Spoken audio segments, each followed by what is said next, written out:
Go live, and we'll start the meeting in just a moment.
All right, good morning, everyone. I'm going to go ahead and gavel down with my knuckle and call this governing board meeting of the San Joaquin Valley Air Pollution Control District to order. The date is Thursday, August 17th, 2023. The time is 9:03 a.m. And we have board members participating in person at our office in Fresno, Bakersfield, and Modesto. We will do our best to facilitate a smooth meeting with public participation via Zoom and webcast. Before we begin, here are some important guidelines and general instructions for the meeting. Please silence your other communication devices, such as your cell phone. During the meeting, all public participants will be placed on mute by the host. Public members will not be able to mute or unmute manually. Audio for members of the public will be unmuted once they are recognized to make a comment. And after each agenda item, the chair will announce public comment.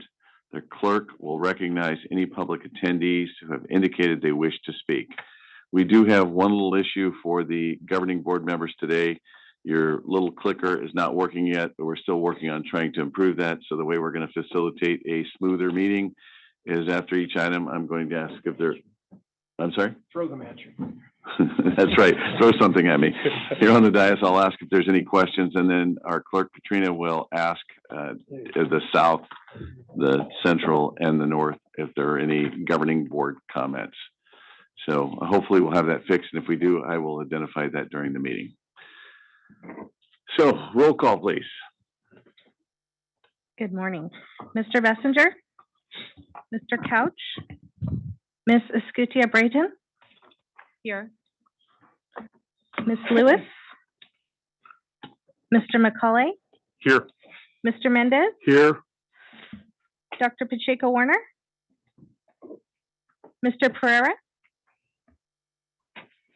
Mr. Preciado, Here. Mr. Reyna, I'm here. Mr. Rickman, Here. Mr. Robinson, Here. Dr. Sheriff, Here. Ms. Shiklian, here. Mr. Chiesa, I am here. through the chair, we have a quorum. Oh, and Ms. Lewis is here. This is here. So now I'm going to move on to item 3. I'm going to ask everyone to stand and please join us in the pledge, and I'll ask Member McCauley if you'd like to lead us. Ready? Begin.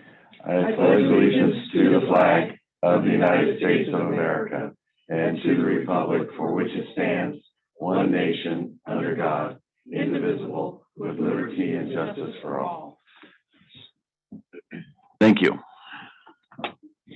Now we'll move on to item 4. It's approval of the consent calendar. Those are items numbered 16 through 24 in the agenda. These are routine in nature. So I'm going to ask, are there any board members that would like to pull any item or have a comment on any of those items? Seeing none here. Are there any members in the Modesto office that would like to comment on the consent calendar? Okay. Are any board members in Bakersfield that would like to comment? No comment. Thank you. We're going to do public members. Yep. Any public members here inside Fresno? Seeing none.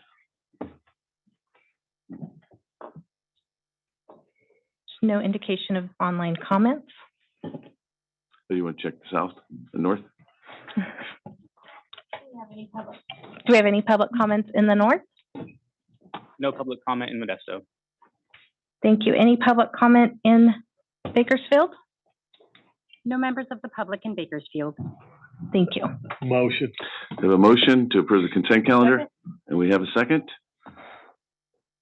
Roll call. Okay. Ms. Escutia Brayton? Aye. Ms. Lewis? Aye. Mr. McCauley? Yes. Mr. Mendez? Yes. Dr. Pacheco Warner? Yes. Mr. Pereira? Mr. Preciado? Yes. Mr. Reyna? Aye. Mr. Rickman? Yes. Mr. Robinson? Yes. Dr. Sheriff? Yes. Ms. Sheklian? Aye. Mr. Chiesa? Aye. Through the chair, motion passes. Perfect. Also, could I make note that Dr. Pacheco Warner has joined the meeting? Thank you very much. And we're going to move on to item number 5, which is a public comment. It's the time that's made available to talk on any item that is not on today's posted agenda and something within the jurisdiction of the Air Board. Please keep your comments to 3 minutes. We're limited to 3 minutes. Do we have any members of the public in Bakersfield? No members of the public in Bakersfield. Thank you. Do we have any members of the public that would like to comment in Modesto? No members of the public in Modesto. Thank you. Are there any members of the public in Fresno that would like to comment? There's no indication of in-person comments. There are a few online. And we will start with Janet Ditzkamay. Good morning, Janet. Good morning, board members, Supervisor Chiesa, and staff members. I want to address climate change. While Earth's climate has changed throughout its history, the current warming is happening at a rate not seen in the past 10,000 years.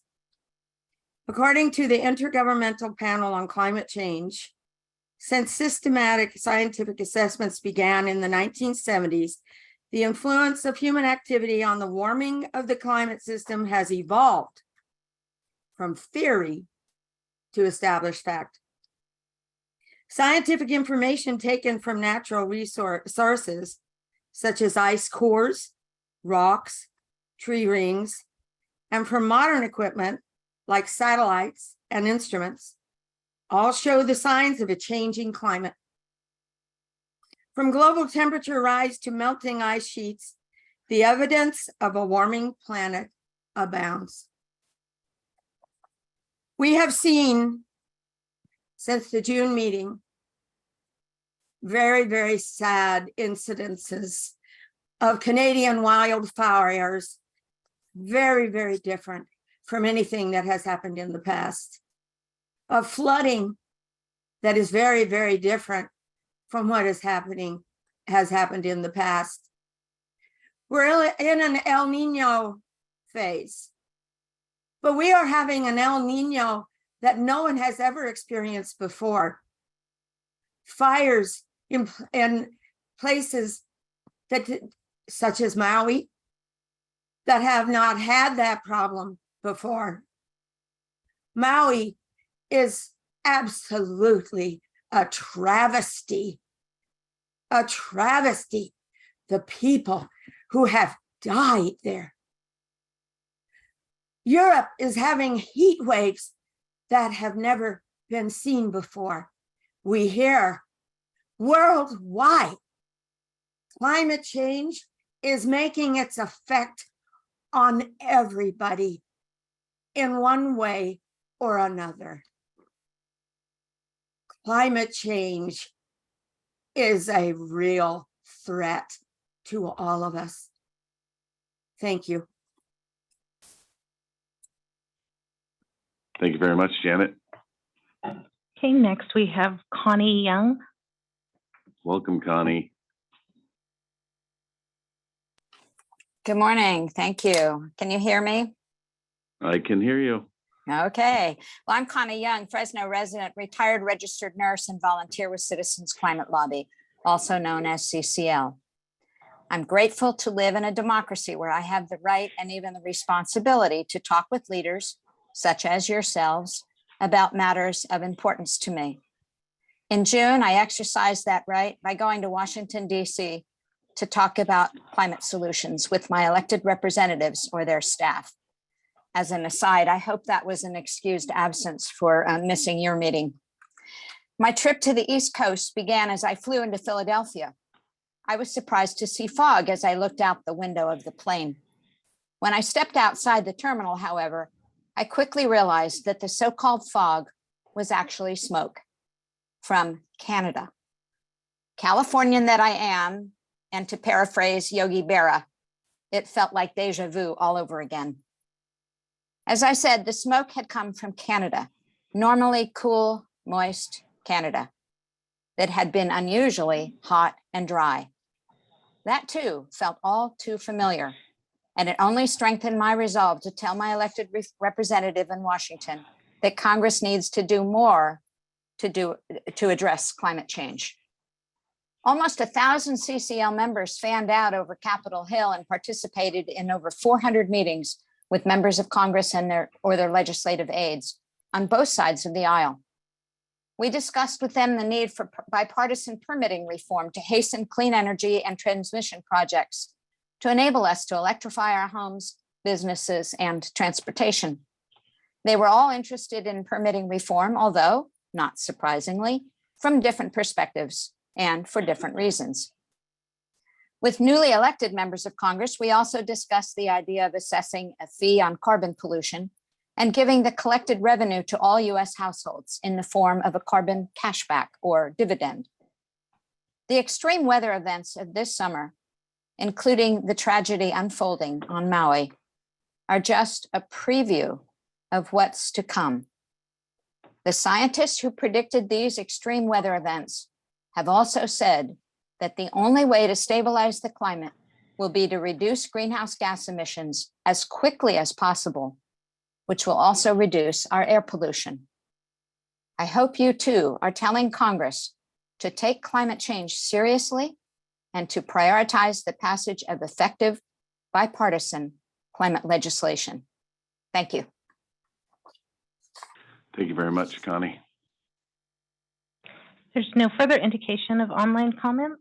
And also through the chair, Mr. Pereira has joined the meeting. Thank you very much. Okay, we're going to go ahead and close the public comment period. Going to move on to item 6, which is the STAR recognition. STAR stands for service, teamwork, attitude, and respect.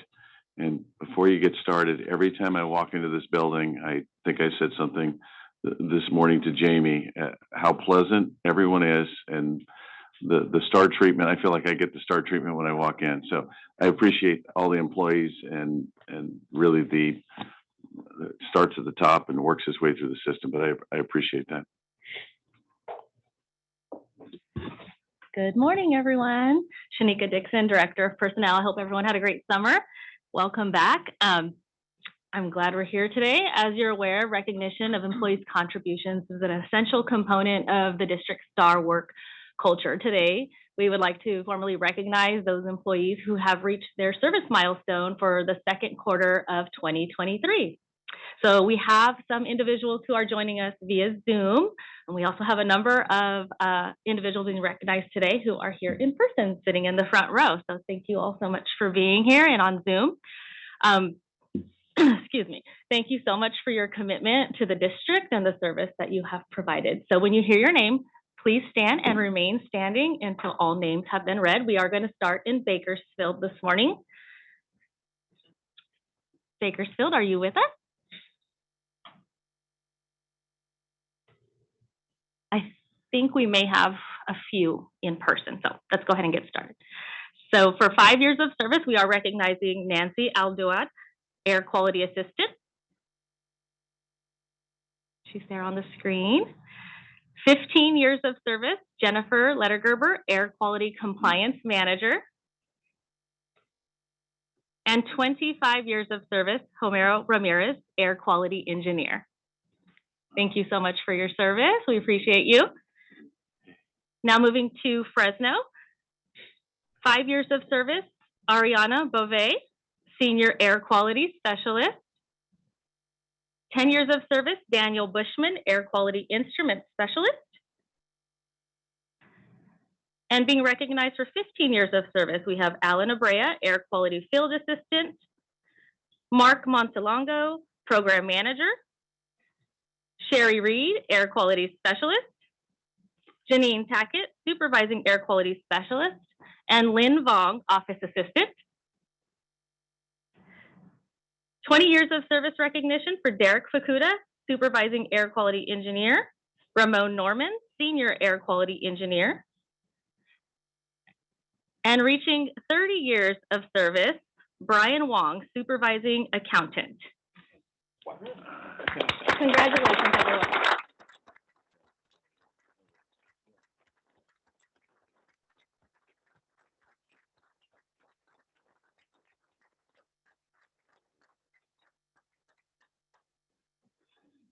Thank you all for your service, and thank you for your contribution to the district.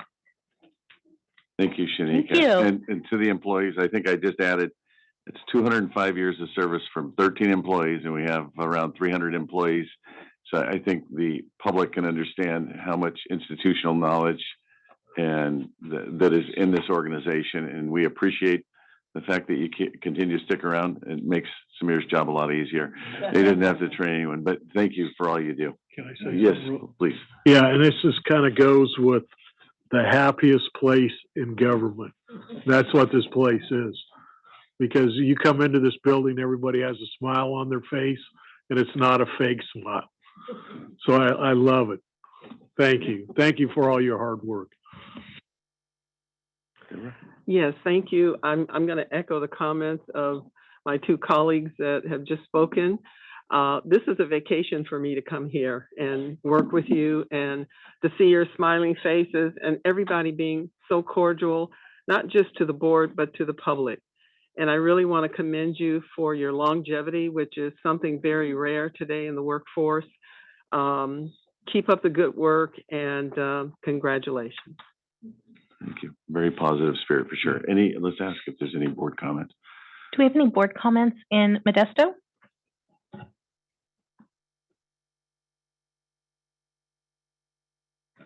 Do we have any board comments in Bakersfield? Go ahead, Mr. Reyna. Thank you. Good morning. I'm being a new member of the board. I want you to know that when I first went into Fresno and here in Bakersfield, it's a palpable thing. This happiness from the staff is not a fake thing. It's just something that I feel every time I visit. And so thank you so much. Congratulations to everybody that got recognized today and to the entire staff. Thank you for those comments. See, it's noticed everywhere we go. It's very much noticed. So yeah, please, Dr. Sheriff. You know, people have commented on the positivity, and I just want to observe how important that is because of how daunting the task is that we are undertaking, both in terms of the air quality issues, as we heard in the public comment about dealing with climate change. These things seem insurmountable, but I certainly don't think they are. And your attitude helps us all believe we can do this.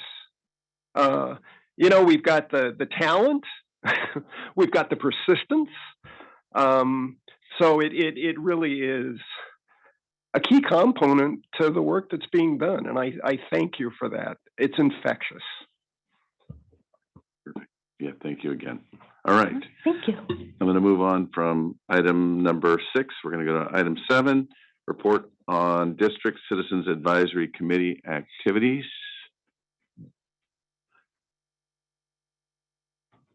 We're losing our crowd. Somebody's got to get work done. Appreciate you all coming in.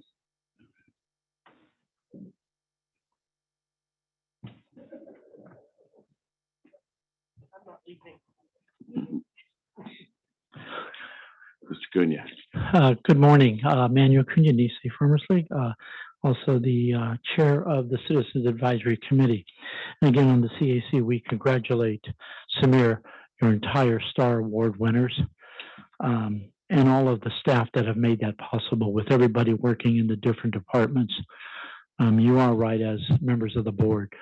on how the attitudes and all of the conditions, and even during COVID, you did a great job with all the staff that really worked hard to make things happen for our businesses. So thank you. Before you, as board members, in the package you have the August 1st meeting. I'll go over some of the major highlights. Definitely went through the funding issue for the budget and for the incentive for the Valley was a big thing. I give the staff at the Valley, the Air Board, the board itself, and everybody worked hard with ARB and others to achieve some of the incentive funding, especially for Farmer, which had a zero allocation. The governor took it all away because he had a small deficit. And then everybody's hard efforts, we went from that to 100 million. And finally, what ended up in the final report was 75 million for Farmer for the state. And that's still a good chunk. We get 80% of that, so maybe somewhere around 60 or whatever that is. But that will help us keep going and meeting that obligation for even the 11 tons that we have committed for December 31st of 23, as well as some of the other incentive fundings for 617 with the 4 different areas we have in the Valley on funding those projects with all of the groups. I think that was also a win for us of at least getting monies to help start getting some of those projects going from the Lamont areas to Stockton and Fresno and even Shafter. So again, I want to thank the staff and everybody and all the groups and the people in Sacramento, and especially some of our great legislators that really do support what we're doing in this Valley in incentive-based programs. So again, that was a major discussion.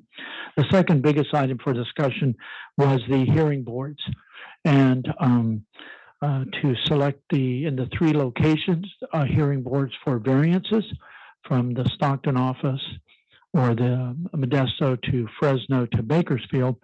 We've already started the interviews, and it is interesting to interview people and all of the great things you learn about people. So far, nobody has said that they were from Cal Poly. So I'm trying to find a Cal Poly person, and I'm going to get one on the hearing board one of these days. I know it's there. I know they're around.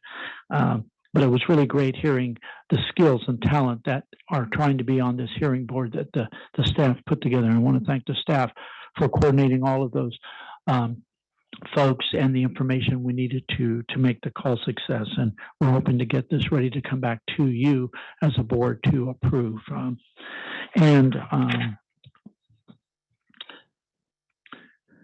Pretty much that was it. And also at the meeting, it was great to see a young man walk in to the CAC, and that was Tom Jordan. I know he's not here. Oh, there he is right there. The young man, we were excited and everybody. So again, welcome back, Tom, and we look forward to keep the legislature under control if that's possible. But again, thank you, Mr. Chair. If there's any questions, please, I'll take it at this time. If not, I will sit down and be quiet. I apologize for the way I'm dressed. We were out this morning at 6 o'clock with farm workers in Madera and doing stuff for the farm worker $600 COVID pay that the farm workers are eligible to get through USDA. So we've been helping workers, frontline workers, get those dollars. So I just want to apologize, although I kind of look kind of scruffy looking. So I apologize. Thanks. Fortunately or unfortunately, you look exactly like I remembered you from last meeting. And good. Hard worker. Thank you for your efforts with the farm workers. That is truly, I'm very thankful for that USDA is doing that and that you're out there promoting that. Thank you very much. Any questions or comments? No. Questions or comments? Any of our members from Modesto have any comments or questions for Mr. Cunha? In Bakersfield? Do not see any other member comments. And thank you. I know we're going to talk about it, but there's a tour that you worked really hard on, Manuel. I just want, again, to tell you how much I appreciate all those efforts on that front too. Okay, we're going to move on to item 8, which is a verbal report on the 2023-24 state budget.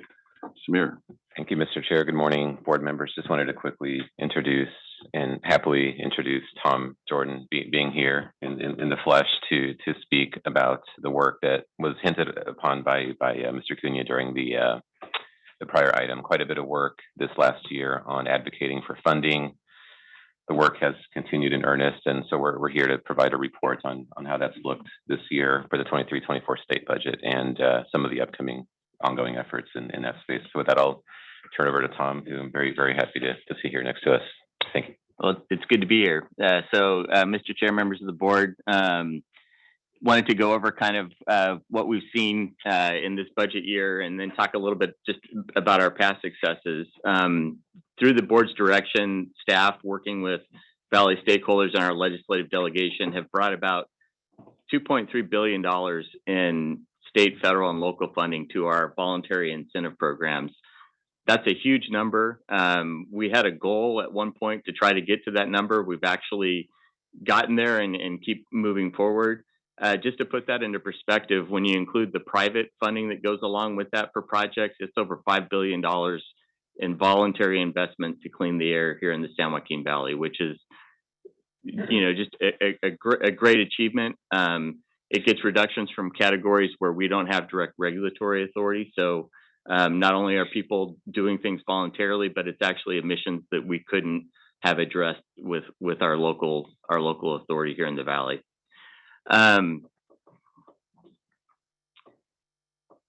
The state budget situation, I know many of you have been involved in it. It's been a little bit of a case of whiplash. Recent years, we've seen big budget surpluses. There was a lot of funding to go around. California has long had a boom bust budget cycle. We actually even saw general fund dollars flow into air quality programs, which generally were funded out of special funds. So it was, there was a lot of money to go around. There was a lot of investment happening. We were aggressive at bringing those dollars here to the Valley. About $2.7 billion from general fund was put into air quality programs, which was huge. Now to the whiplash part, you go forward a year, we went from having a $100 billion budget surplus to about a $35 billion budget deficit. And I described it at one point, it's like you're playing musical chairs and the music stops and everyone's looking for a chair because they're looking to try to fund money wherever they can, and you're trying to protect what you have and move forward. So when the governor came out with this proposal, he came out with this proposal to fill that hole. You see some of the things that they happened, including shifting funds. Now we don't have general fund dollars coming into special funds, but in California tradition, when there's a general fund shortfall, they look for every excuse they can to raid the special funds and fill the general fund pot. And so when the budget proposal came out, we saw significant cuts to almost all of the programs that we rely on the state for, including the farmer program, which was zeroed out. Ag burn alternatives had a zero allocation. We saw cuts to AB 617. And so we, went to work meeting with folks in Sacramento, bolstering our arguments and working with Valley stakeholders to try to replace that funding and get it put back in. Part of what makes that job easier is that our programs are very effective. The state's legislative analyst office looked at all the investments through the Greenhouse Gas Reduction Fund and the farmer program, and also the other programs that the air districts implement, like the Carl Moyer program, are the most cost-effective programs at achieving emission reductions. A lot of the programs that are funded, they have an idea they might get reductions. Our programs are validated. There's calculations. We know what equipment's being destroyed, what is being replaced with. It's verified numbers. And so that really bolstered the argument to return funding to those programs. Also, for the farmer program specifically, we were able to demonstrate high demand. At earlier this spring, when we started talking to the legislature, we had over $300 million of applications in hand waiting to be funded. So it's not like we were say, hey, if you give this money, we'll go out and we'll find projects. You give this money and we can start funding projects right away because we already have the applications. Also, the state had committed to this funding in order to help fulfill our SIP. As I mentioned, these are categories where we don't have regulatory authority. So as part of the state's authority to get reductions from mobile sources, they committed to this incentive-based approach on the ag side to get emission reductions. Manuel alluded to that earlier of a goal in the SIP to meet. And so that also helps in the arguments we have. So we went from a pretty dire situation and we had success in most areas. I will talk about one where we weren't as successful as we would have liked to have been, but AB 617 is a large program that the district's been involved in. In the governor's January proposal, it was funded at $250 million statewide. We worked with other area agencies around the state and environmental stakeholders and others, and that was plussed up during the budget process to $300 million. That breaks down into three categories of funding. $60 million is for air districts throughout the state to actually run the program and administer the program. That was plussed up from $50 million in the January proposal. And then the really important part of the program, there's $234 million for actual funding projects in those communities. And that was raised up from $195 million in the original January budget proposal. The community grants, there's actually funding for capacity building with community groups. That was increased by $1 million. It's still a decrease from previous years, but at least there was some I guess recognition that was important, and it was increased during the process. Manuel mentioned the farmer funding. So that's the funding for agricultural equipment. It was zero originally. At one point it was increased to 100 million, but the final budget deal, it was at 75 million. Obviously we would have liked to see it higher, but having it increased that substantially was a recognition on how beneficial the program is. And as Manuel said, it's particularly important here in the Valley where we generally get about 80% of those dollars. So that was a huge win. A lot of folks were involved in that from ag stakeholders. Environmental groups actually support that funding. And our Valley legislators really went to bat to make sure that that was put back in the budget. So very thankful for that. The Air District gets, the Air District statewide get $2 million for grants to help with prescribed fires. That funding allows us to do the work necessary to determine when burn windows are and work with the land management agencies to give them that opportunity to do effective forest management. And so that's a very important category. Clean Cars for All. So there was $80 million put in the state budget for transportation equity programs. So that's Clean Cars for All. There's electric bike funding in there, some transit funding in there.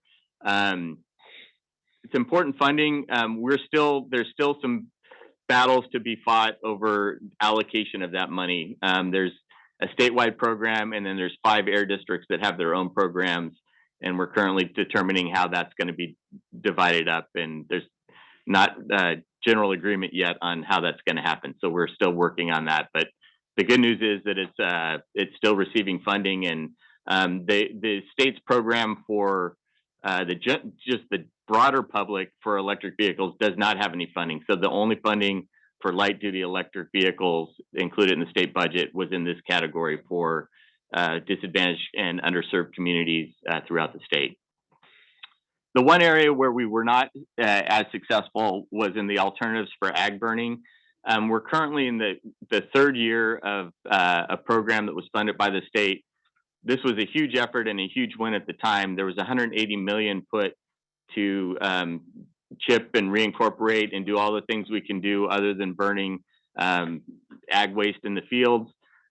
We were trying to get funding put in that. We see through the end of this year, we're going to end up spending all of that initial allocation. So while we weren't successful this year in getting funding, we are looking to build into next year and already, doing things to show people why that's important and what the benefits of that program are. And hopefully we'll be successful at getting that reinstated after this third year of the initial program.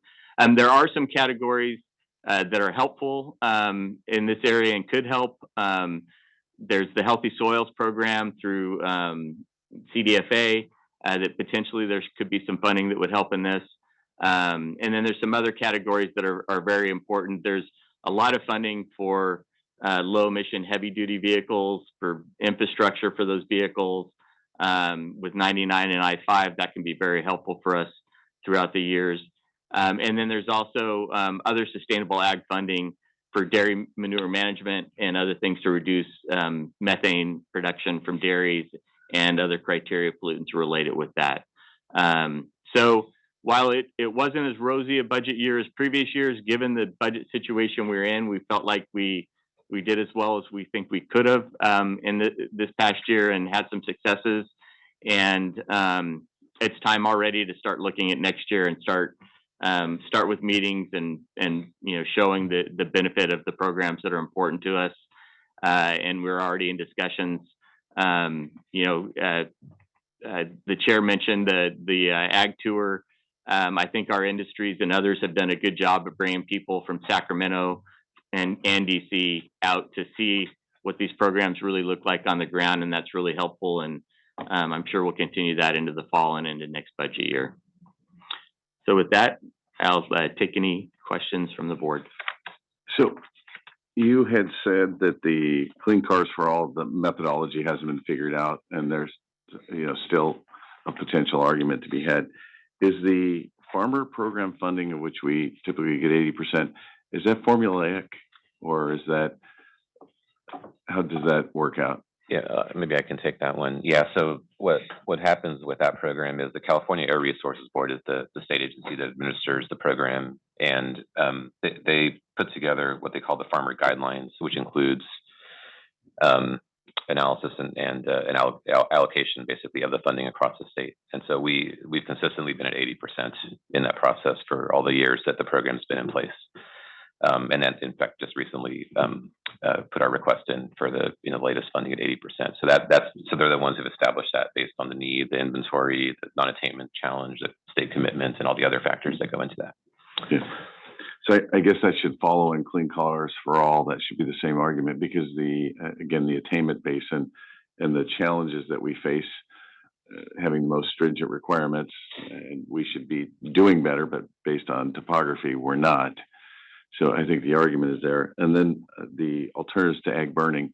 So it's interesting because I don't want any patterns to develop here at the state, in that there are no alternatives. So since we're doing away with burning, right, why should we fund it? Because they can absorb it, and it's a bad time to be absorbed. We've made so much progress, and quite frankly, as a farmer, I'm utilizing the program. Hopefully I get the funding this year, but you start thinking about either cogeneration, which is really not what our goal is in the end.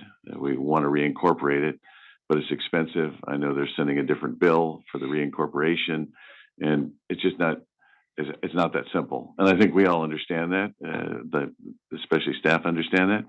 But because we've made the rule that we're moving on from ag burning, I don't want them to think that they've been relieved of their responsibility in helping to clean the air, as they are in other programs. So that's just a comment. Yeah. What was the funding amount for the farmer program in the past? It's gone up and down. I think the initial 2 years. So the farmer program, this is probably more than you wanted to know, but when cap and trade was extended, as part of that deal, farmer was created it was initially a 2-year program, and the initial funding was $108 million. The next year it was $130 million. We've had it as high as $200 million, and it's been as low as $50 million. So it's bounced around. I think we would have liked to see more. I think one of the really important things for that program is that it was in the budget this year. It was not a zero that we had to fight to get put back in for next year. Thanks. So. Okay, other questions, Rusty? First, kudos to your achievements this year, considering that budget, the state level. That's quite an achievement that you have. And just to echo what Vito had said in regards, because like, for example, walnuts right now, seems like everywhere I look, People are pulling out walnut trees, right? So I'm glad that we have the funding this year, but if we could just keep the pressure on that, because that's a substantial problem. And it doesn't matter where I go in the state, I see walnuts being pulled. Thank you. Other questions here? Yes, Dr. Sheriff. I'm good. He said it. I'm good. Thank you. Yeah, thanks for your hard work and ability to find chairs in a shrinking ballroom, but even more important, to get more chairs into the room, which is ultimately what happened. And that is so critical for the stuff we're talking about. Can you say a little bit more about the additional funding in terms of low carbon transportation? Because it is a lot of money. And it is really important in terms of the transportation corridors we have to deal with. Highway 5, 99 has an important impact in meeting our goals in terms of air quality and climate goals. Yeah, there's the state has a lot of goals that phase in between now 2035, 2045. And there's a substantial amount of funding to try to help us get to those goals, in particular on the heavy duty side. So everything from electric trucks, developing the technology, getting those on the road. Hydrogen is a player as well that they're looking a lot at. But I think as important to meeting those goals, and I know Dr. Pacheco-Warner's been a big champion of making sure people don't forget this. The infrastructure is vital to be built out if we're ever going to get there. And on the heavy duty side, that's a big task. So when you say infrastructure, a lot of people think of just the chargers, but there's major investments that need to be made by the utilities in like base electric infrastructure, substations, distribution lines, that kind of thing, for the transformation of our vehicle fleets to electric. And I think not only on the vehicle side, but now you're seeing more focus on making sure that we're keeping our eye on the ball on the utility side as well to make sure we're supporting those investments appropriately. Thank you. Not if, when. Yeah. Yes, Chair. Yes. Yeah. I know that we had put in our legislative platform this year around the, actively looking at the infrastructure, and I've appreciated everything that that's some of the activities that I know, and I know there's probably 90% that I don't know that you guys have been involved in on infrastructure. I think one of the points for that piece that I think we need to really remind ourselves is that the reductions need to come. We need to make the reductions, right? Because not doing so equals sanctions. We know mobile sources are such a key aspect. And so I think it really is incumbent upon all of us to really be cheerleaders of those programs and do our best to also be side by side with people that are trying to make it work, Because if we don't do that, if we don't make the mobile source reductions, if we don't help those along, the reductions need to come from somewhere. And so I do think that it's an opportunity for all of us to really join hands and be cheerleaders of those mobile source reduction strategies and advocate for the money, which is a lot of money, to come to the Valley and to come to the Valley first. Amen. I'm not going to say nothing. Okay. Have any member comments in the north?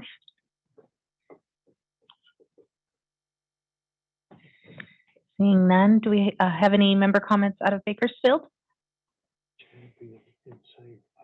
No comment. Thank you. All right. Very good. That is just a report. Thank you very much, Tom. Appreciate your time.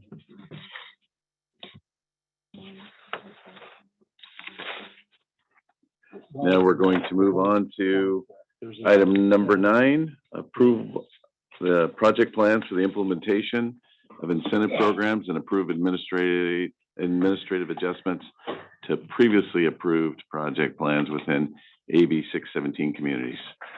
Hey, Todd. Morning, Mr. Chair, members of the board, Todd DeYoung, your Grants Program Director. Your board has had a long-standing commitment to provide meaningful community engagement on all aspects of the district's air quality strategies. In 2007, your board adopted the district's comprehensive environmental justice strategy. This led to the creation of the district's Environmental Justice Advisory Group. This group advises the district on a wide variety of topics, including enhanced community engagement efforts, and even provides recommendations each year on funding priorities that are considered during the incentive program spending plan development that goes as part of your board's annual budget process. The district has invested in additional community-focused resources to support local community engagement efforts and uplift communities. With these priorities, the district is committed to helping communities that are disproportionately impacted by economic and environmental inequities and forge new partnerships and identify and leverage clean air opportunities as they arise. So Assembly Bill AB 617 was signed into law in 2017 and initiated a statewide effort to monitor and reduce localized air pollution and improve public health in communities that experience disproportionate burdens from exposure to air pollutions. This is done through new community-focused and community-driven actions. 4 communities in the Valley have been prioritized and selected to receive these additional resources. This includes Shafter, South Central Fresno, Stockton, and the Arvin-Lamont area. To support the implementation of the incentive-based measures that are included within these plans in these particular communities through the AB 617 program, the state has made available dedicated AB 617 funding. This funding is subject to what are called the Community Air Protection Program, or CAP guidelines. These guidelines contain pre-approved incentive project and program types. They generally follow established state programs such as the Carl Moyer program for reducing sources of mobile emissions, truck replacement, tractor replacement, those sorts of projects. We have a lot of innovative measures in our community emission reduction programs, a lot of which are not pre-approved. They're not included in those guidelines. And those require CARB approval. Since they're outside of the established guidelines, those require us to go get approval from CARB. This process involves the district working with the communities to prepare and submit what are called project plans to CARB. It's a plan for this new project and this new program type that's not included in those guidelines. It includes everything from emission reduction or exposure reduction targets. Key in that process is the community support that goes into these programs and gaining that community support for these programs as they move forward. And then we submit those to CARB and we work with CARB back and forth to get those programs approved. So once they're approved, we move into the SERP incentive program measure implementation phase. As they're implemented, if there are new district programs, something that we don't currently operate here at the district, or if there's programs that are different from our approved guidelines, that would then require your board's approval. During the SERP implementation process, sometimes opportunities arise to adjust program guidelines or shift funding within a particular community emission reduction program or SERP. This is based on evolving priorities of the communities. You know, these are multi-year programs and the priorities of the communities can change over time. And it also is dependent on the availability of projects. We have to remember that these are voluntary incentive programs. So we have to have willing participants that are able to undertake these programs to make them successful. It's important to note that these changes have no impact to the overall SERP budgets. Each one of these SERPs in each one of these communities has a defined budget. So the things we're talking about here are adjustments within those defined budgets and have no impact on the overall budget associated with each of those communities. Again, public process transparency is key. Each one of these changes that are being proposed by these communities are taken through a public process. They're They're discussed at multiple CSC or community steering committee meetings before they're taken up to this level, and they're voted on. And so if they're voted, and if a majority of the members vote on those recommendations, then they're brought before your board for consideration. And so with that, I have 3 recommendations for you today that fall into basically 3 different categories. One is a new program. One is a funding adjustment within another program. And the third one is basically amending some of the guidelines within an existing program. So the first recommendation has to do with the district's public benefit grants program. This is for the purchase of new advanced technology light-duty public fleet vehicles, and it occurs within 3 of the 4 communities: South Central Fresno, Shafter, and then the Arvin-Lamont community. The second recommendation is to approve a reallocation of $100,000 from one measure, the school air filtration measure, to the residential lawn and garden measure within the Stockton community to support additional residential lawn and garden equipment replacements. And then the third is an adjustment to the Charge Up Electric Vehicle Incentive Program. This is a program that provides funding for electric vehicle charging infrastructure. We're proposing to increase the funding for what are called level 3 or DC fast chargers from $25,000 to $50,000. Currently, it's capped at $50,000 or $25,000. So I'll go through each one of these very briefly and describe in slightly more detail. So the first recommendation, again, is for the Public Benefit Grants Program. This is a program that we've operated district-wide since 2011. It's been very successful. We've provided funding to Valley Public Agencies for the purchase of new clean light-duty vehicles. This includes plug-in hybrid, battery electric, hydrogen vehicles. We've even purchased electric motorcycles for law enforcement, a lot of these utility carts for school districts and for colleges and universities throughout the region. The program provides up to $20,000 per vehicle. And since inception, since 2011, we provided about $52 million towards the purchase of more than 3,000 of these new clean vehicles for Valley Public Agencies. So with that, like I said, 3 of the 4 communities, South Central Fresno, Arvin-Lamont, and Shafter, the community emission reduction programs for each one of those communities includes funding for this measure. So dedicated CERP funding for that particular program within these communities. We will administer this program utilizing the existing guidelines from the district-wide program. The only difference in this program versus the Valley-wide program is that the Valley-wide program includes a $100,000 per year per entity cap. And that's to make sure that we can spread the funding out Valley-wide as much as possible. With dedicated funding for these communities, we didn't think it was appropriate to have that cap. And so consistent with what the board has approved in the CERPs, the individual CERP measures for these communities don't include that cap. So that's the only difference between the Valley-wide program and the program as it would be implemented in these 3 communities. So the second recommendation is about the residential lawn and garden equipment replacement. The total funding that was approved is $20,000 for that CERP measure in Stockton. The proposed recommendation is to reallocate up to $100,000 from the school air filtration measure to the residential lawn and garden equipment replacement measure. Just as a quick summary, this reduces NOx and particulates from residential lawn and garden equipment by providing rebates to replace existing lawnmowers with new electric lawnmowers at up to $500 per unit. We do have an option for people that don't have a lawnmower to replace. We'll give them a small amount of money if they just want to purchase a brand new electric. But a vast majority of the folks that are participating in this program are actually replacing an old gas-powered, recycling an old gas-powered lawnmower and buying it or receiving a new electric lawnmower. So in Stockton, since we launched the program, we spent about $7,400 to replace 21 old high polluting mowers, which is a good start. The Stockton Steering Committee has discussed the need for additional support and outreach and marketing to really kickstart this program.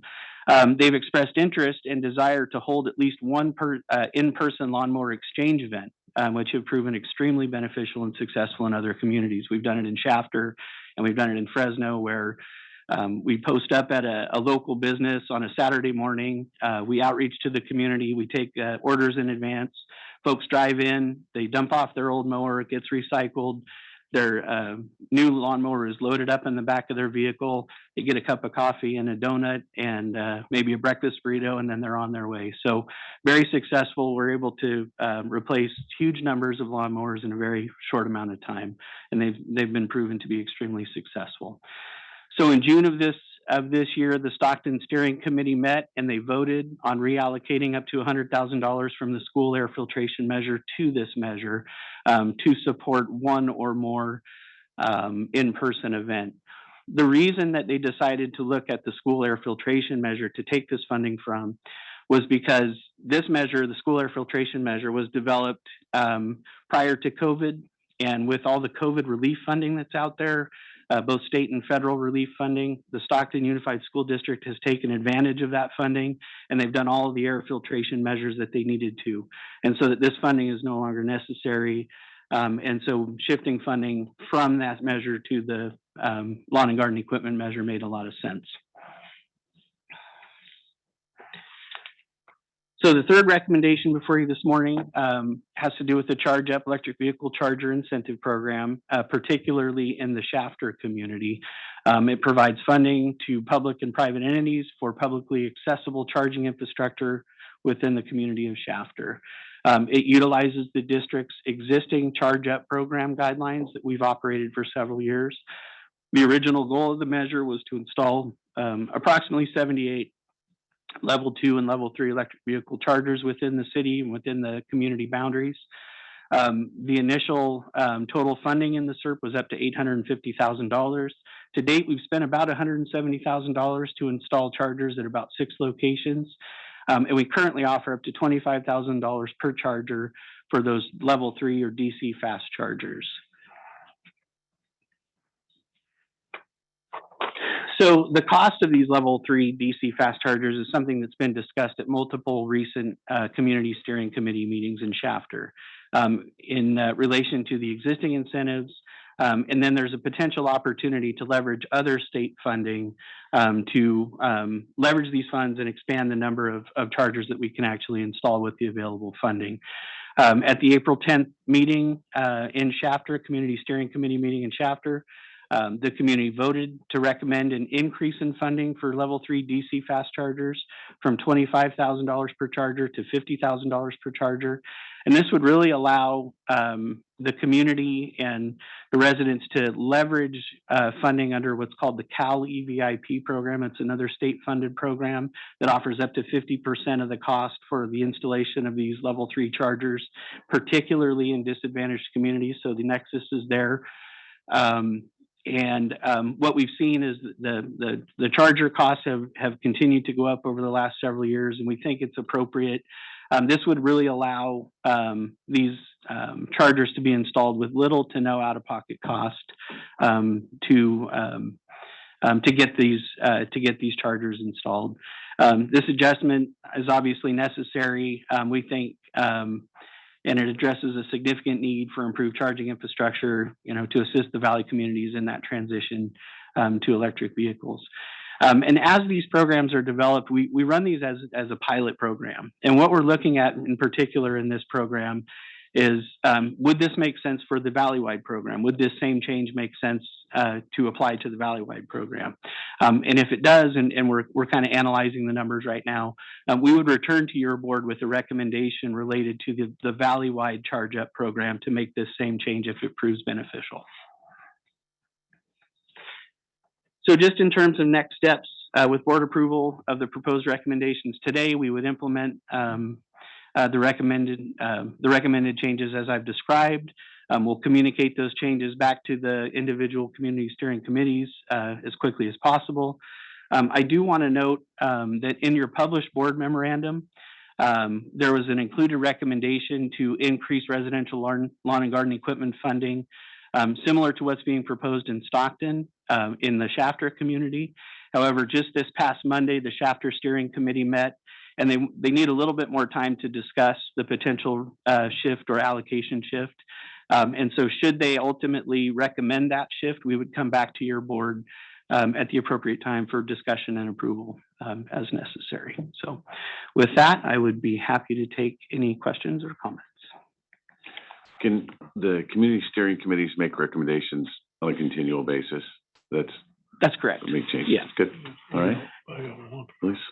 On these charging stations, we've been putting them in for a while, right? Now, have we gone back to make sure they're still operational and somebody didn't sabotage them or we do, pieces yeah, out of them? and that is an ongoing concern, and we do hear about from time to time. We hear about vandalism. We work directly with the either the contractor that installed them or the company who provided the equipment on warranty replacements. But yes, it's absolutely an issue, and it's an ongoing. And it's really about a secure place that they're at. That's correct. Yeah, that That's becomes correct. the ultimate deal. Correct. Yeah. Yeah. Okay. But we do that. Oh, absolutely. Yeah. Yeah. Okay. Yeah. Vice Chair Lewis. Thank you. Question under the public benefit grant program for the police vehicles. Has that been successful? How many municipalities or county agencies are using these vehicles, converting to electric? I'll just maybe weigh in on that. I'll give you a qualitative response as Todd looks. I don't think we actually have the data, but through the leadership of the board, including Councilmember Bessinger, we've been really excited by how many police chiefs and sheriff's offices have come in to actually take advantage of the program. It's been significant. There's been a number of agencies throughout the valley.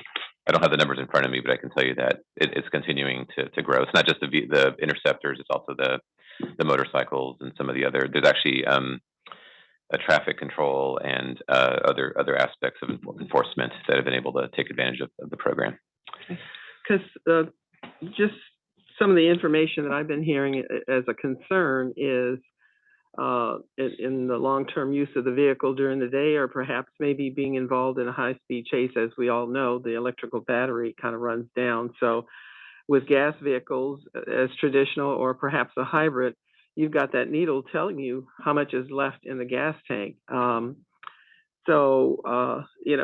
think the concern that I'm hearing is that we can't have a vehicle out on the road X amount of time without bringing it in to charging it up, which takes it out of operation for the department. There are certainly, through the chair, just a quick response. There are certainly concerns in many safety applications still, particularly in rural communities. Those are continuing to be worked out with longer range and faster charging and more charging. But certainly there is a concern for certain applications of range. I can tell you the law enforcement departments that we worked with, and a lot of these vehicles, like for the interceptors, for example, are hybrid vehicles that you can actually, it's not the same level of concern perhaps as with an electric vehicle in a very rural setting, maybe for fire safety, where there may still be some considerations to be addressed. But even those, we're continuing to see some movement on. But there's been a lot of excitement actually from these departments and looking at these technologies. They've been able to make them work, where they can make them work, and that list continues to grow. So, but I want to recognize that concern because you do have to make sure the range is there. And there's even it was just a quick little anecdotal. But in Hanford, I just saw a great profiling of one of the projects that they're purchasing 4 electric cargo vans that their inspectors are going to be using. Not only to be cleaner as they move around the city to do their work, but also as mobile workstations to be more efficient with how they go about doing their work and having to go to locations perhaps to do some of the what they might typically do maybe at the office or somewhere else. So there's a lot of innovation that's going on, with this program, and those challenges are being addressed and that will continue to sounds, be addressed. Yeah, that sounds more reasonable in the first responder area. To use a vehicle, electric vehicle, in a situation where you're not having to be in pursuit or burn up the battery or lose the energy much quicker during the day. And as time goes on, I would hope that the companies are developing vehicles for our police department, our fire and first responders, where that longevity is there and they don't have that concern anymore. Okay, thank you. Thank you. Dr. Sheriff? Thank you. This highlights once again, the 617 is a very complicated program. And, saluting the work that this board and this staff, this air district have done, because initially, a very different way of doing business, establishing priorities and working with communities. And it's not been a simple process, but it's clearly been a very successful process. And part of that success has been the ability to adapt and respond. And this is another example of that. A follow-up on Buddy Mendez's question. So who is responsible for those chargers? Who's responsible for the maintenance, the expense of the electricity, or the income if they are, charging for, to get the cost back? Yeah, that's a great question, and there's a couple of different models that we've seen in use. In some cases, the entity will purchase whether it's a business owner or a city or a county, they'll purchase the chargers outright, and in that case, there's a warranty associated with that. But they would ultimately be responsible for the maintenance and the upkeep in working with the manufacturer. In some cases, they're part of a system, like EVgo or ChargePoint, or some of these large organizations that will come in, they'll install the infrastructure, and then in some cases there's a maintenance agreement that's associated with that that would be paid, but then the maintenance and the upkeep would fall upon that that organization as part of that sort of turnkey operation. And so there's sort of different responsibilities depending on the arrangement and how these things are purchased and deployed in the communities. Yeah, I'm sure staff are interested in doing it, and I would be interested as a member of the board getting some feedback on, well, how have those different models worked out? And in fact, are there models that we would encourage communities to look at more closely in terms of long-term success with the investment? Great. I did have a couple of other questions. One involved the lawnmower replacement. I don't know who here has ever banged a knuckle up starting a lawnmower. I'm hoping we're destroying them, and I would volunteer to attend and destroy some of these lawnmowers if that's their fate. It really is an extraordinary benefit cost ratio turning to the lawnmowers, because this is a direct air quality, direct greenhouse gas benefits. The operator, it's much more helpful for the operator in terms of exposure. And I don't think there's replacing a internal combustion mower with a cleaner mower. I'm sure there are less emissions over time, but they're extraordinary emissions from these things. So getting these over to electric is great. And personally, starting the electric, I love it, compared to, so I've got my sledgehammer if you need me. I'll keep that in mind. Member Preciado? Yes, thank you, Mr. Chair. I do have a question regarding, I know infrastructure is not there for EVs in many rural communities, but the question that I have is regarding hydrogen gas filling stations. Those are even more scarce. In my community, I've seen probably 2 or 3 hydrogen gas cars, and the closest filling station is like 25 miles away.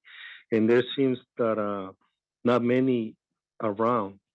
So I know infrastructure is coming, and hydrogen gas will be a thing of the future too for zero emissions. But is the district doing anything regarding incentive or helping communities or filling stations through the state? Yeah, there actually there's quite a bit of funding out there right now for infrastructure coming down from the federal government through the Inflation Reduction Act and some of the larger federal efforts directly targeting infrastructure. Those all include hydrogen as a potential option. There's a big investment by the state right now towards hydrogen fueling infrastructure because as much as we need electric charging infrastructure, there's even less hydrogen, as you're pointing out. There's even less hydrogen fueling infrastructure. So there are grants available out there. We're being very active in pursuing those grants. And we'll be pursuing those opportunities as they arise. So absolutely something that we've got our eye on, and we're taking advantage of those opportunities as they come up. Definitely. Thank you. More questions, Rusty?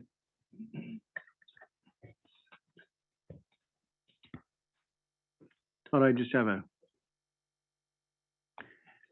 a quick question.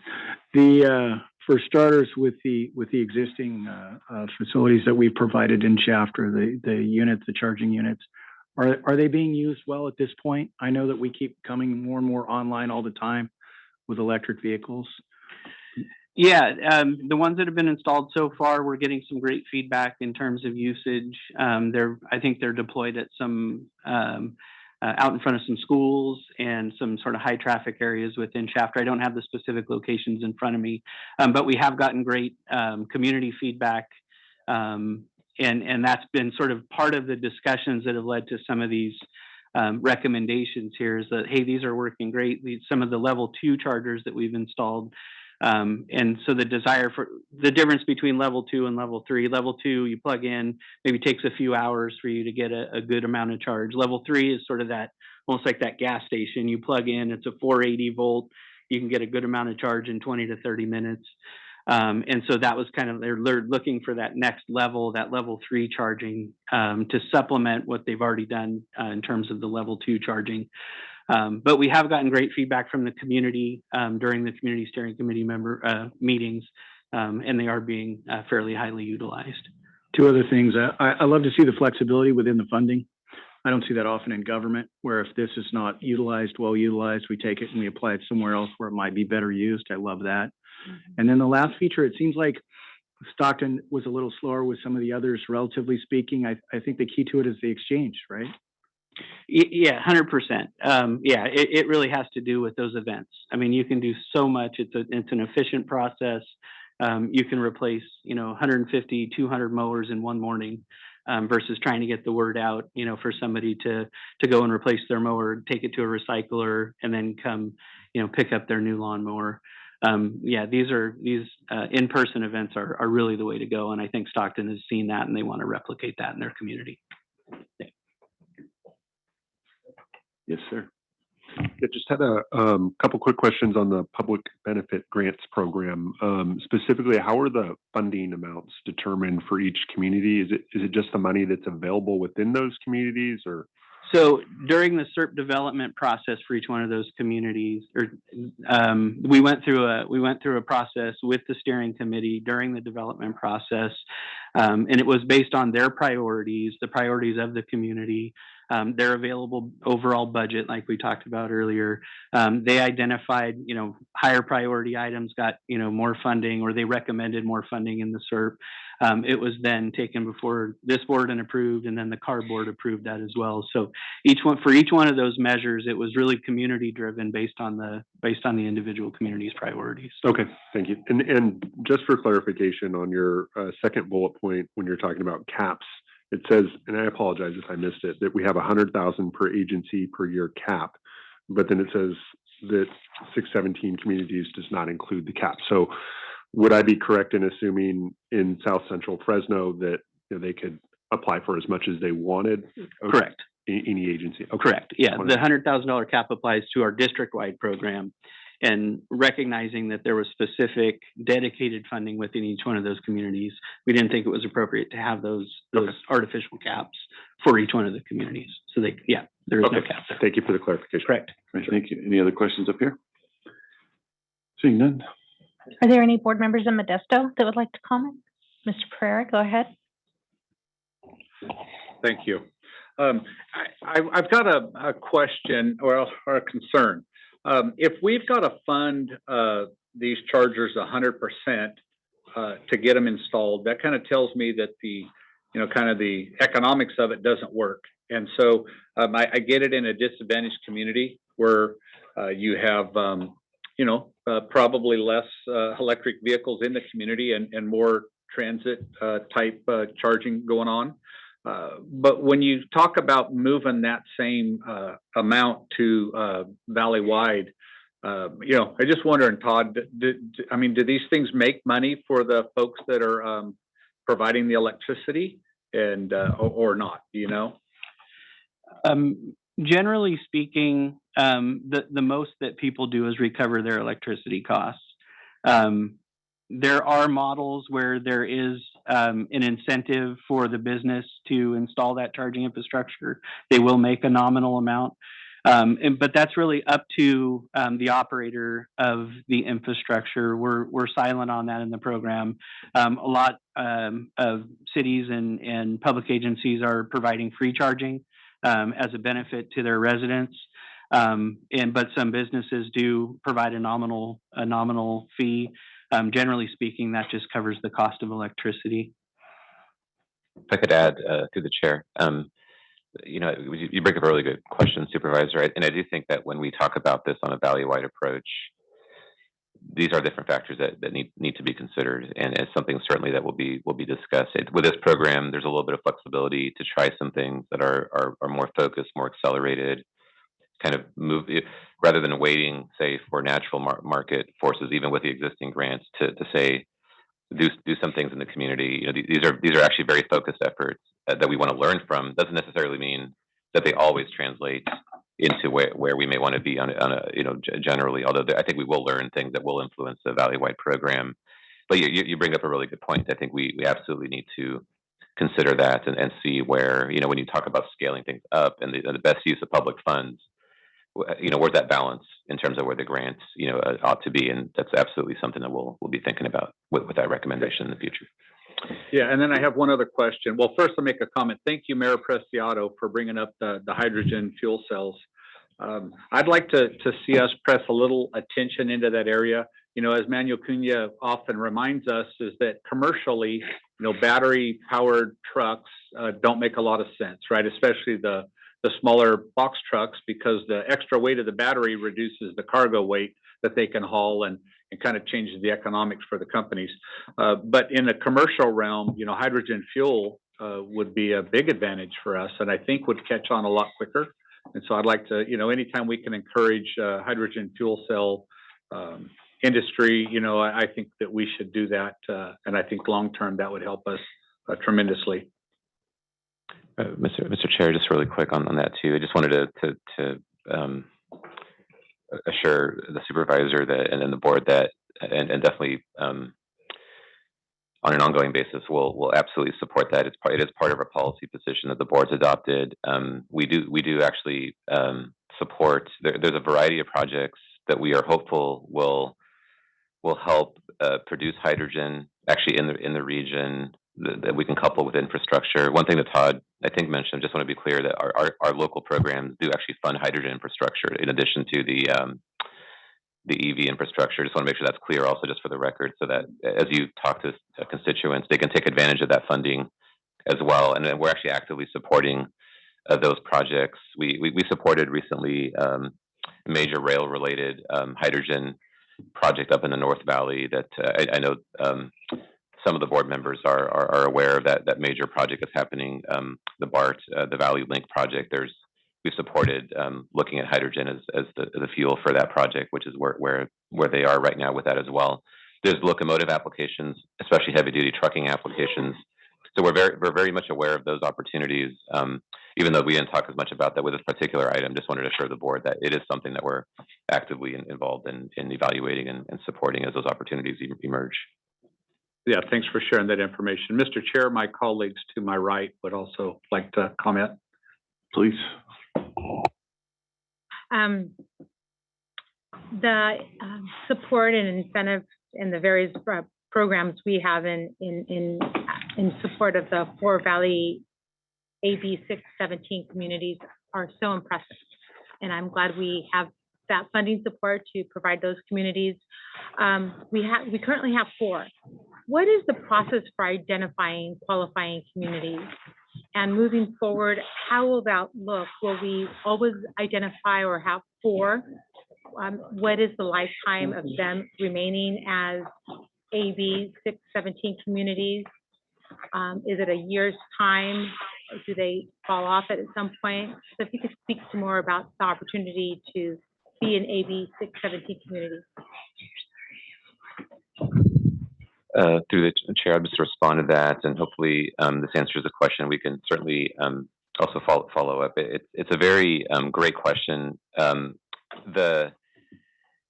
Under AB 617, the state of California is ultimately who selects these communities, and so in the past, what they've done is they've opened up a nomination process where they look at a variety of factors, everything from evaluating local impact through some of the tools, like the Cal Enviro Screen tool is one tool that's been important in that analysis.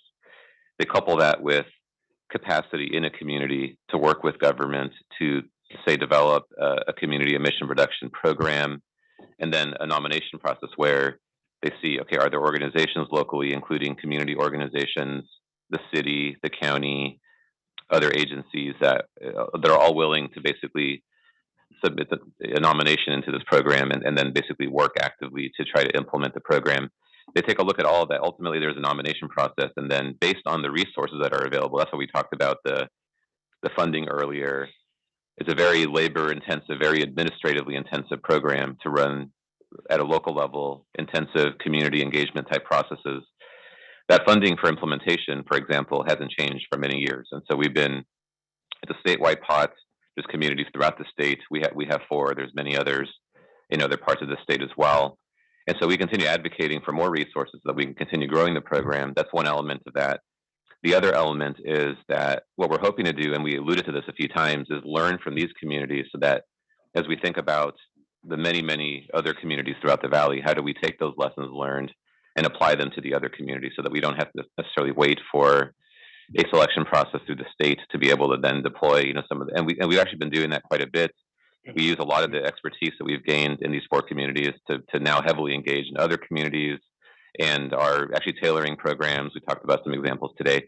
So there's a couple different elements to that, but every year, basically, the state will go through a nomination process, but there's been very little addition in recent years because those resources have not grown.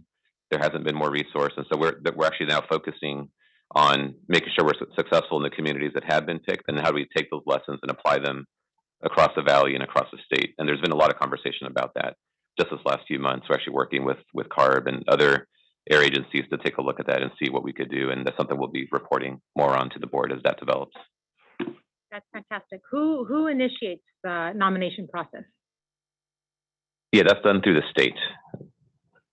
And we support it. We'll do local outreach and make sure that that we're supporting that process locally. But CARB is the agency who's overall responsible for that process.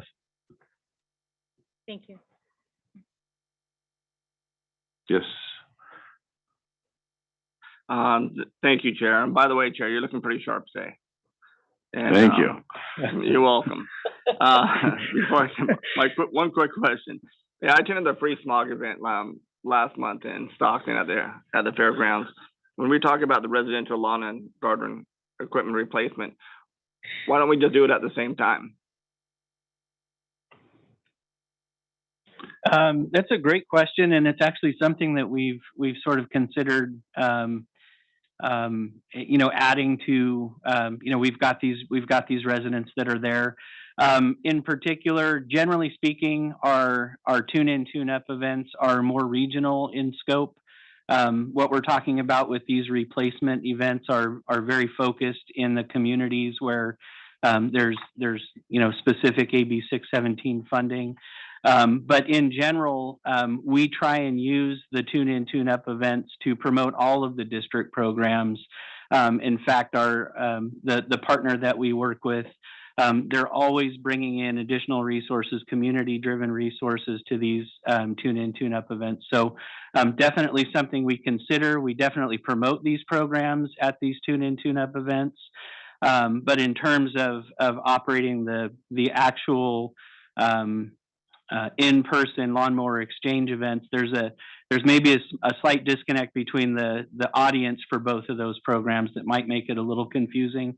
If you've got folks from one community that can receive a lawnmower and somebody in the region that isn't in that community that doesn't have access to those lawnmowers, could be slightly problematic. But we also have we're going to be doing specific tune-in, tune-up events with AB 617 funding.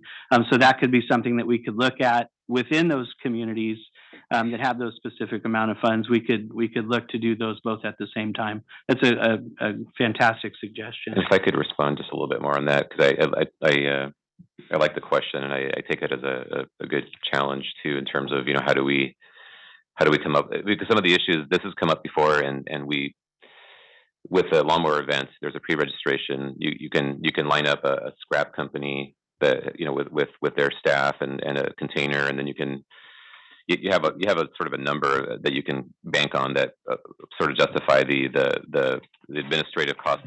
So I think with a tune-up event, the question becomes, can you, in a program where you don't actually pre-register for that program, you can just show up and take advantage of the program. Can we come up with a model where we can have a scrapper there, have the container, have a little bit of certainty around, how many maybe we can do, for somebody to bring their mower and all that with them to the event, and actually be able to pull it off. It's a little bit different than our typical event, just because it's got that little bit of that pre-registration kind of element that we typically would do.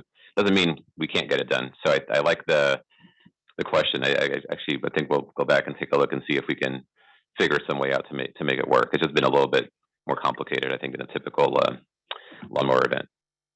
All right, thank you. And I was just thinking we had just a little under 500 cars over there, and I thought it would save money on advertisement and staff time. So thank you. Those are amazing events. I'm glad you went by there. Are there any board comments in Bakersfield? Yes, thank you. I really like this idea of hydrogen as a fuel and having stations to dispense it. I don't think that there are a lot of vehicles available at this time for that type of fuel.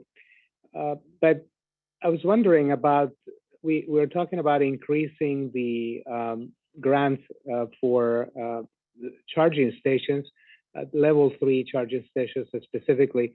And I'm wondering about the cost. What is the cost of actually putting one of those up? Do you know that? We do, and that's a great question. The cost for level 3 charging is highly variable, and it's based on the infrastructure at a given location. Because there is such a high energy demand for a level 3 charging station, it's a 480 volt 3-phase service that's needed for a level 3 charger. It's highly dependent on sort of the unique circumstances of the location itself. What we've seen is they can range anywhere from, if the characteristics of the site are ideal and you don't have infrastructure needs, whether that be transformer upgrades or on the utility side, you can install one of these things for between $15,000 and $30,000 per charger. If you do need to make these upgrades and there's trenching involved, through the parking lot or through the site, that's where it gets, sort of infinitely more, not infinitely more expensive, but more expensive, and can range up to the over $100,000 per charger to install these things. So it's highly variable, and it's really dependent on the conditions that are existing there at each site. Thank you. So increasing the amount to from $25,000 to $50,000 could just be a little drop in the bucket, depending on what needs to be done to install one of those charging stations. Am I correct? Potentially, but I think in general, on average, I think it's a reasonable amount. Yeah. Thank you. And just I want to tell you, I drive an electric vehicle. It's a 2012 Leaf. Original mileage on that vehicle was 90 miles. That was the range. That vehicle now only provides about 34 miles on a full charge. And of course, that is just an estimation, depending on the conditions, how hot, how cold. I may not be able to go that far. So I think that as we look at the fuels for the future, we need to look also at hydrogen. I really like that idea that it's probably a more reliable source of energy, and the engines will probably last a lot longer than the batteries would last. Thank you. Member Mourinho is now checking wind conditions before he drives his Nissan Leaf. Wow. That gave me butterflies. 34 miles. That's not very far. Okay, we're gonna go to public comment. I'm sorry. Are there any public comments in Bakersfield? No public comment in Bakersfield. Thank you. Are there any public comments in Modesto? No public comment in Modesto. Thank you. Are there any members of the public in Fresno that would like to comment? Seeing none, we do have one online comment. Janet Dietz-Kamay. Hi, Janet. Thank you. Regarding agenda item number 8, thank you very much for your advocacy for funding clean air programs as best you can with year's budget cutback. I'm sorry. People living in apartments are unfairly unable to charge their vehicles. Now, Sanger has some chargers that are powered by solar panels. People in apartments could benefit by having chargers available that are powered by solar panels. I think solar panels would be a helpful part of the infrastructure installation in areas where that's possible. Areas that are good places for level 3 chargers are free restaurants, hotels, shopping malls, gas stations. Los Banos has some chargers at the Chevron station that's on the east side of Los Banos. Freeway infrastructure is critical for people to be serious about using electric cars. Our electric car has a 240 range on one charge. We can conceivably get down to Bakersfield and back, or Sacramento and back. But the chargers are the really important part, the infrastructure. Get people really interested in having an electric vehicle. Hydrogen concerns me because recently there was a hydrogen refill station that exploded and burned. And so I think that's going to have to be addressed. That does concern me. It was a hydrogen refill area near IH5.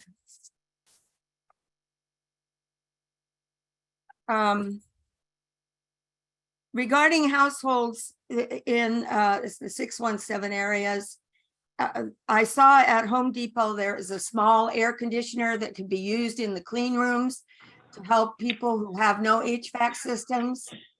And I think that that would be wonderful for people who are struggling in this heat. Thank you for the work you're doing. And I want to say Clovis schools have an excellent air purifying system. Fresno failed in that area. And I think that attention needs to be made for those students attending Fresno schools relative to filtration systems to protect them from the air that we unfortunately have to breathe. Thank you. Thank you, Janet. I think all public comment should end with that.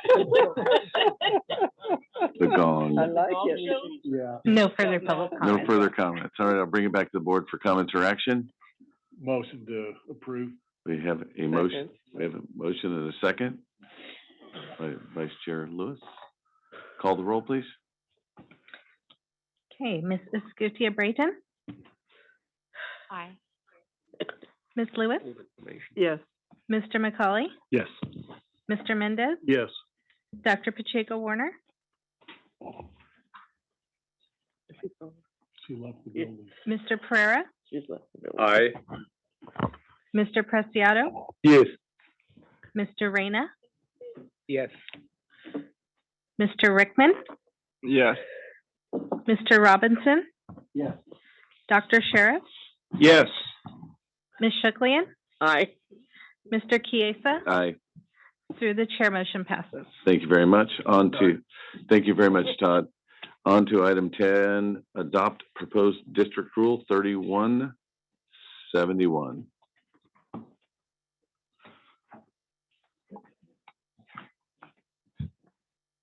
Morning, Mr. Chair, members of the board. Brian Clements, your Director of Permit Services. Quick background on today's item. The Valley, as discussed earlier today, the Valley faces significant challenges in meeting federal air quality standards due to unique topography and atmospheric conditions that result in trapped air pollution in the Valley. The Valley faces a variety of other challenges as well, including major transportation corridors running along the Valley, population growth, as well as wildfires and pollution transport from other areas. All of this creates conditions that require substantially greater emission reductions in the Valley in order to meet clean air targets.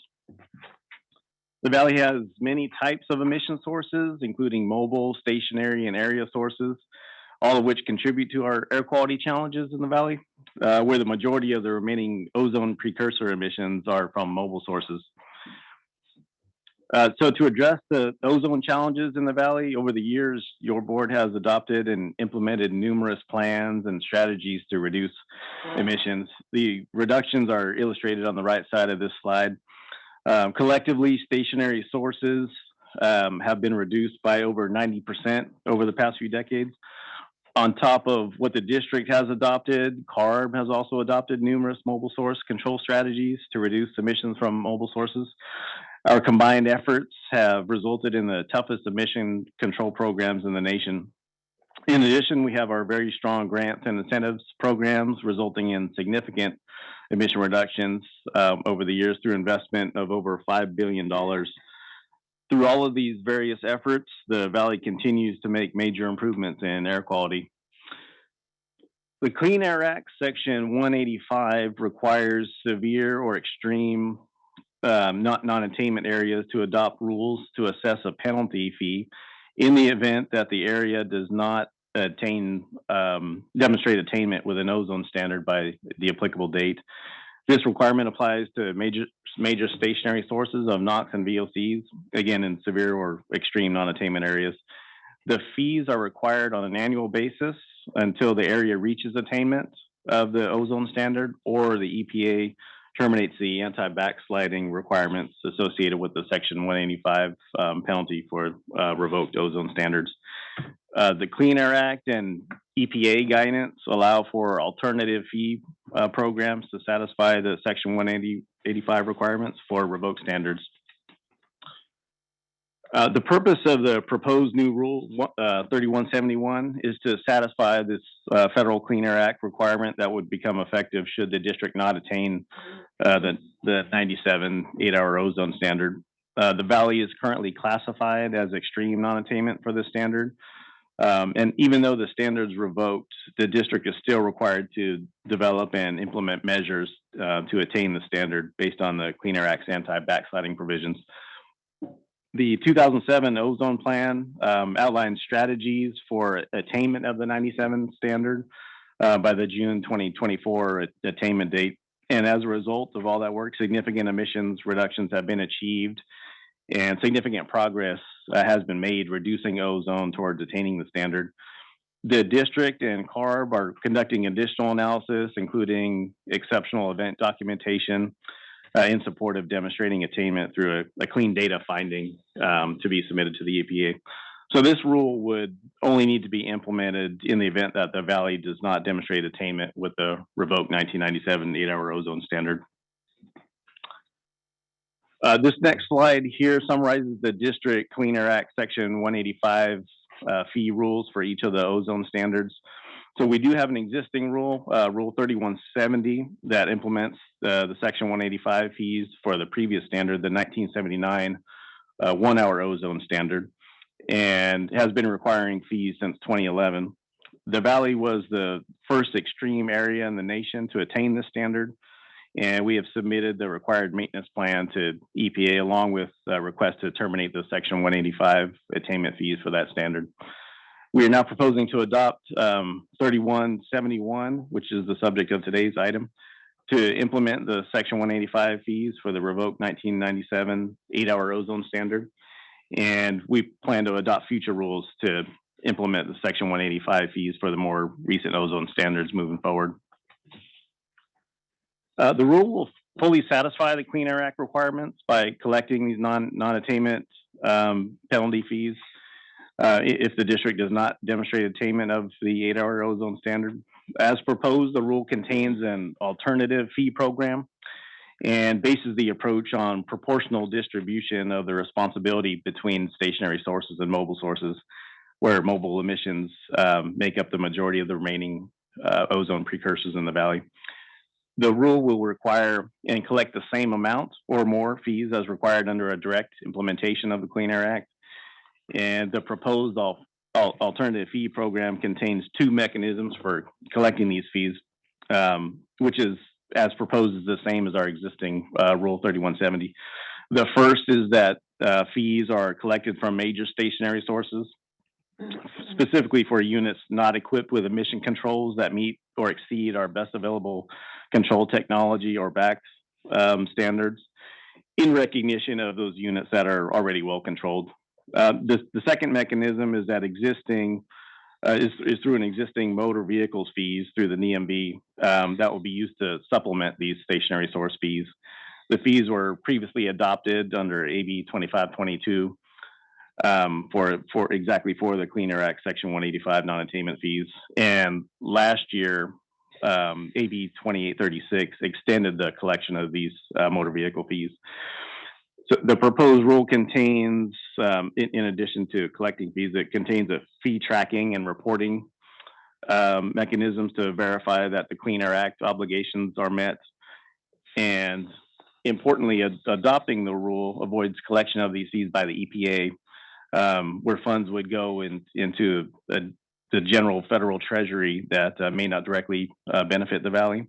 Whereas Rule 3171, the fees will be utilized in district grants and incentive programs to fund surplus reductions with clean air projects in the valley, resulting in air quality improvements in local communities. The Clean Air Act Section 185 language doesn't specify on how the collected fees be spent, whereas in the district's alternative approach, we'll use these funds to fund surplus clean air emission reduction projects with an emphasis in disadvantaged communities. Under existing Rule 3170 and collection of these fees utilizing this alternative approach, the majority of the fees collected have been utilized to fund emission reductions in environmental justice and disadvantaged communities. These funding efforts include ongoing engagement with the district's environmental justice advisory group as well. Some of the district grants and incentive programs are listed on this slide and include off-road heavy-duty diesel equipment, such as construction equipment and ag tractors, heavy-duty diesel truck replacement and transition to cleaner fleets, school bus replacement and retrofits, to name a few of the many programs where these fees are utilized. The proposed rule underwent the following public process up to this point here today that began with an initial draft rule posted for public review and comment on June 21st. We had a public workshop on June 27th. There was the final draft rule was published in mid-July, July 17th. The rule was discussed at a variety of meetings throughout that process, and there were ongoing opportunities for public input throughout the entire rule development process. And no comments were received on the rule at any time during this rulemaking process. And so the recommendations here today are to adopt the proposed Rule 3171 and authorize the chair to sign the attached resolution. That concludes the presentation. I'll turn it back over to the chair for discussion. Perfect. Any questions of Brian? Yes, sir. So this is a what if, correct? That's correct. And so remind us, where do we stand on meeting the 1997 revoked 8-hour standard? Yeah, so this is a great question, Dr. Sheriff. This is the standard that we have an attainment year of 2023, 2024. Basically, this year is a key year for that standard. We made significant progress. There's strong potential for meeting that standard until the year is over. We're in the middle of the summer right now, and data is not yet certified. So we actually have to go through a process next year of seeing where this summer was to be able to make that determination. But it's actually been, and we've reported on this over the years, on how significant the progress has been. You know, where we started with that standard, which was well over 100 parts per billion on the 8-hour fourth high, you know, the federal definition, design value definition, now to where we're on the verge of basically meeting that standard. We're in the 80s now. So the standard is 84 parts per billion to remind the board. And so we've made significant progress with that. But we don't know for sure until the year's over, and we'll report on that as we get closer here to the end, toward the end of this year and into next year. Okay. No certainty, but probably we won't need to invoke this, but we need to be prepared to if. Yes. But we probably won't need to, but we may. Yes? Is that? Yeah, I would say. Because it's not just meeting the standard, it's then getting our data approved and. Yeah, I would say there's a good chance that it would not need to be collected, but of course, I would never, definitely don't want to get ahead of better the to be process. prepared. Yeah. And one question I have about being prepared, what thoughts about educating the public about why they're paying this fee and how to frame that, if it comes to pass that we need to collect it. The chair, I'm not sure. I'll try to answer the question. I'm not sure I fully understand the question, but I'm happy to give it a shot. Well, we may or may not collect the fee. Exactly. So in the if we collect the fee, yes. What thoughts have there been about educating the public as to why that fee is there? Right, because it's in a sense hidden in at the pump. Yes, no. So there's different components to this right, program. But part of it is there's the vehicle fee side. There's the reaching out to the facilities that would also be affected by the fee. You know, each of those would have different components of that. But I think if in the event that they are triggered, you know, obviously, and we certainly be talking to the board about this too. But there would be outreach to make sure that those impacts are well understood and outreached. I mean, at this point, like you're saying, we're not sure if they'll be triggered. So, you know, we've done a lot of public engagement, as Brian mentioned, no comments received. And I think that will continue into the future, depending on, you know, if we meet the standard, there's going to be a lot of outreach about that as well, right? Because that's a huge milestone to be met. Right. If there are impacts and whatever we're doing to deal with that, there'll be a lot of outreach on that as well. So, and that'll be something that we have a lot of engagement with the board and with the public as that plays out. Okay. Thank you. Okay, I think you can answer this question. The Clean Air Act is a statute in federal law, correct? The 97 is a regulatory number. Is that correct? It's not a statute, a direct one. Well, I'm looking at it here because because under statutes, EPA does establish these standards, and then they become right. But they establish mandatory at that point. Yeah. But it's not in the original legislation. It was at some point you established something, so they took a number and established the number. Is that correct? That's correct. The Clean Air Act requires EPA to establish the number. Right. But they arbitrarily did that. Well, they have a process for reaching the number, you know, Right. with scientific evaluation and advisors Right. and whatnot. But it's not a hard statute. The Right. statute of the law says you are supposed to do this. Right. And then they're supposed to evaluate it every 5 years. Right. Which usually results in the number getting lower. Correct. Every 5 years. So the goalpost keeps getting moved. Right. Because I think we looked at this before, and was it 16 or 17? Yeah, there's been. Well, yes, Syed was still here. We want the Washington DC. Yes. We're still waiting for your question.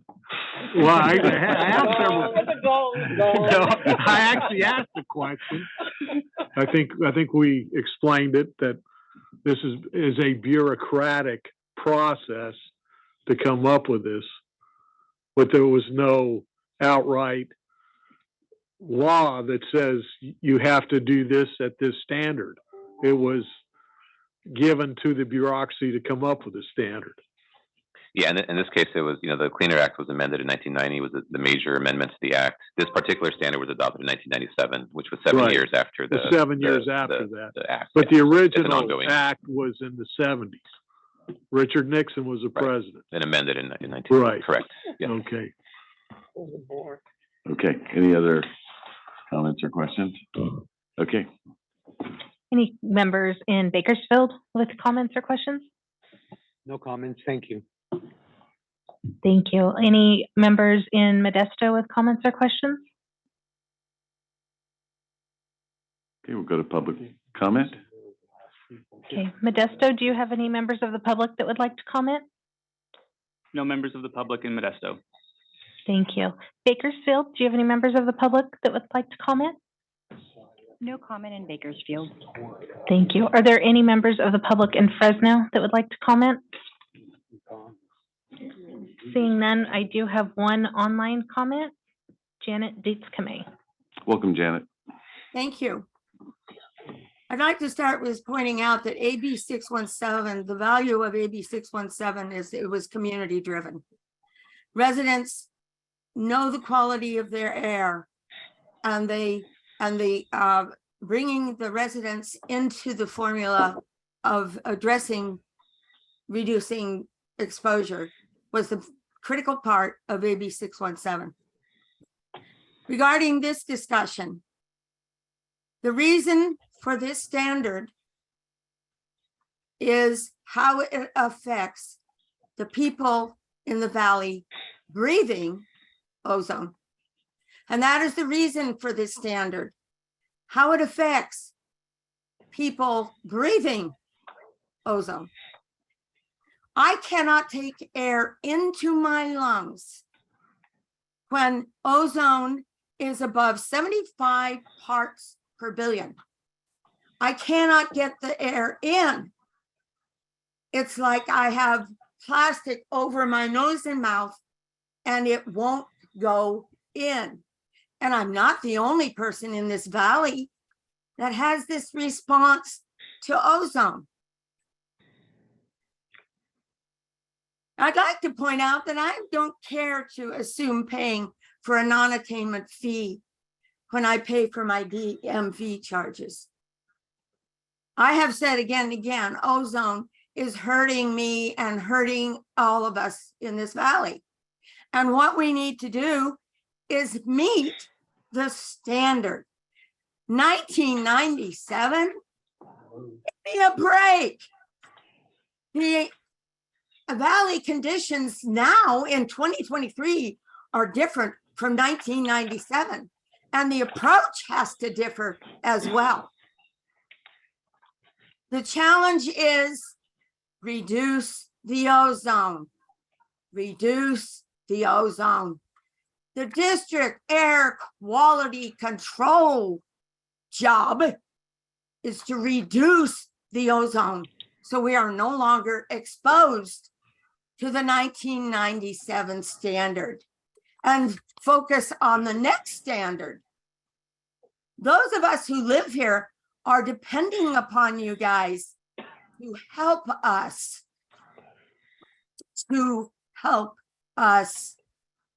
Thank you. Thank you, Janet. No further online comments. Okay, so I think that this is pretty straightforward. We believe we'll meet the standard. We're very hopeful we'll meet the standard, but we have to have a backup plan, and that's essentially what's before us. So there are two staff recommendations I'll entertain. Dr. Sheriffs? Second. Second. Yeah, give him the second. Member Bresciano. All right, call the roll, please. Okay, Ms. Escutia Brayton, Aye. Ms. Lewis, Yes. Mr. Mendez, Yes. Mr. Pereira, Aye. Mr. Preciado, Yes. Mr. Reyna, Aye. Mr. Rickman, Yes. Mr. Robinson, Yes. Dr. Sheriff, Yes. Ms. Chitlian, Aye. Mr. Chiesa. Aye. Through the chair, motion passes. Thank you very much. Brian, appreciate your time. How long do you think 11 will take? I'm just guessing. It was pretty quick. We'll do about a 15-minute, up to 15-minute presentation. Emily just gave a very bold guarantee, which I really appreciate, making us look great. I love that. Up to 15, so yeah. The reason I say that, and if you'll allow the chair privilege really quick, because we're losing people, and I know item 12 we're not going to be able to do.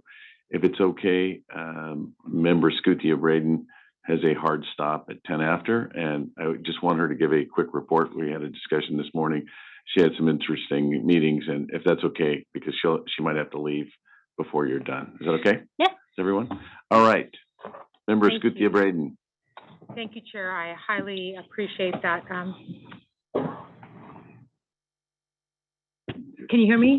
Oh, Yes, I can. okay, fantastic. Again, thank you for this opportunity. I wanted to share with members of the board and the public just wonderful opportunities that I have had in the last couple months. I was invited by a couple of community groups to meet with them and share with them the good works that our district is doing and introduce myself. In July, I was invited by the Valley Improvement Project and the Central Valley Air Quality Coalition, the CVAQ and the VIP, to meet with their membership. And I met with them, and it was a wonderful meet and greet. I did have an opportunity to share with them the various programs we have and the incentive funding that we have to support their communities. So it was just a wonderful opportunity to strengthen our communication with these community organizations and just to continue the dialogue and the collaboration building. Another group that invited me to meet with them, and I had the opportunity to chat with their executive team, was Blue Diamond. So I met with the Blue Diamond Executive Director, Mel Machado, and members of his executive team, shared with them, their membership is quite large, of all size farmers, and I shared with them the various incentive and grant opportunities we had. They were very appreciative, and they extended their appreciation, and they know the open door policy that they have to this district and Samir and our team here. So they were very pleased with that. So again, both these opportunities just allowed me as a new board member to see community organizations and share with them the good work we do, and just again promote the good work the district is doing, and just build that strong community dialogue that we want to nurture. So I just wanted to share that with the board, and thank you for the time. Appreciate it. Thank you very much for your comments. I appreciate it. All right, on to item 11, receive an update on attainment planning efforts to address federal standards. Great, thank you so much. Take Good all the morning. time you want now. Okay, sounds great. No, do it fast. Good morning. Good morning, Mr. Chair and your board. Thanks for having me here this morning. Emily Neelan, Program Manager of our Air Quality Planning team here at the district. So I know Brian just went through a couple of these slides, but I'd like to touch on them as well. The Valley faces a number of challenges in meeting the federal ambient air quality standards, including both our topography, we're surrounded by mountains, as well as our meteorology, which often traps pollution inside the valley and creates a bowl.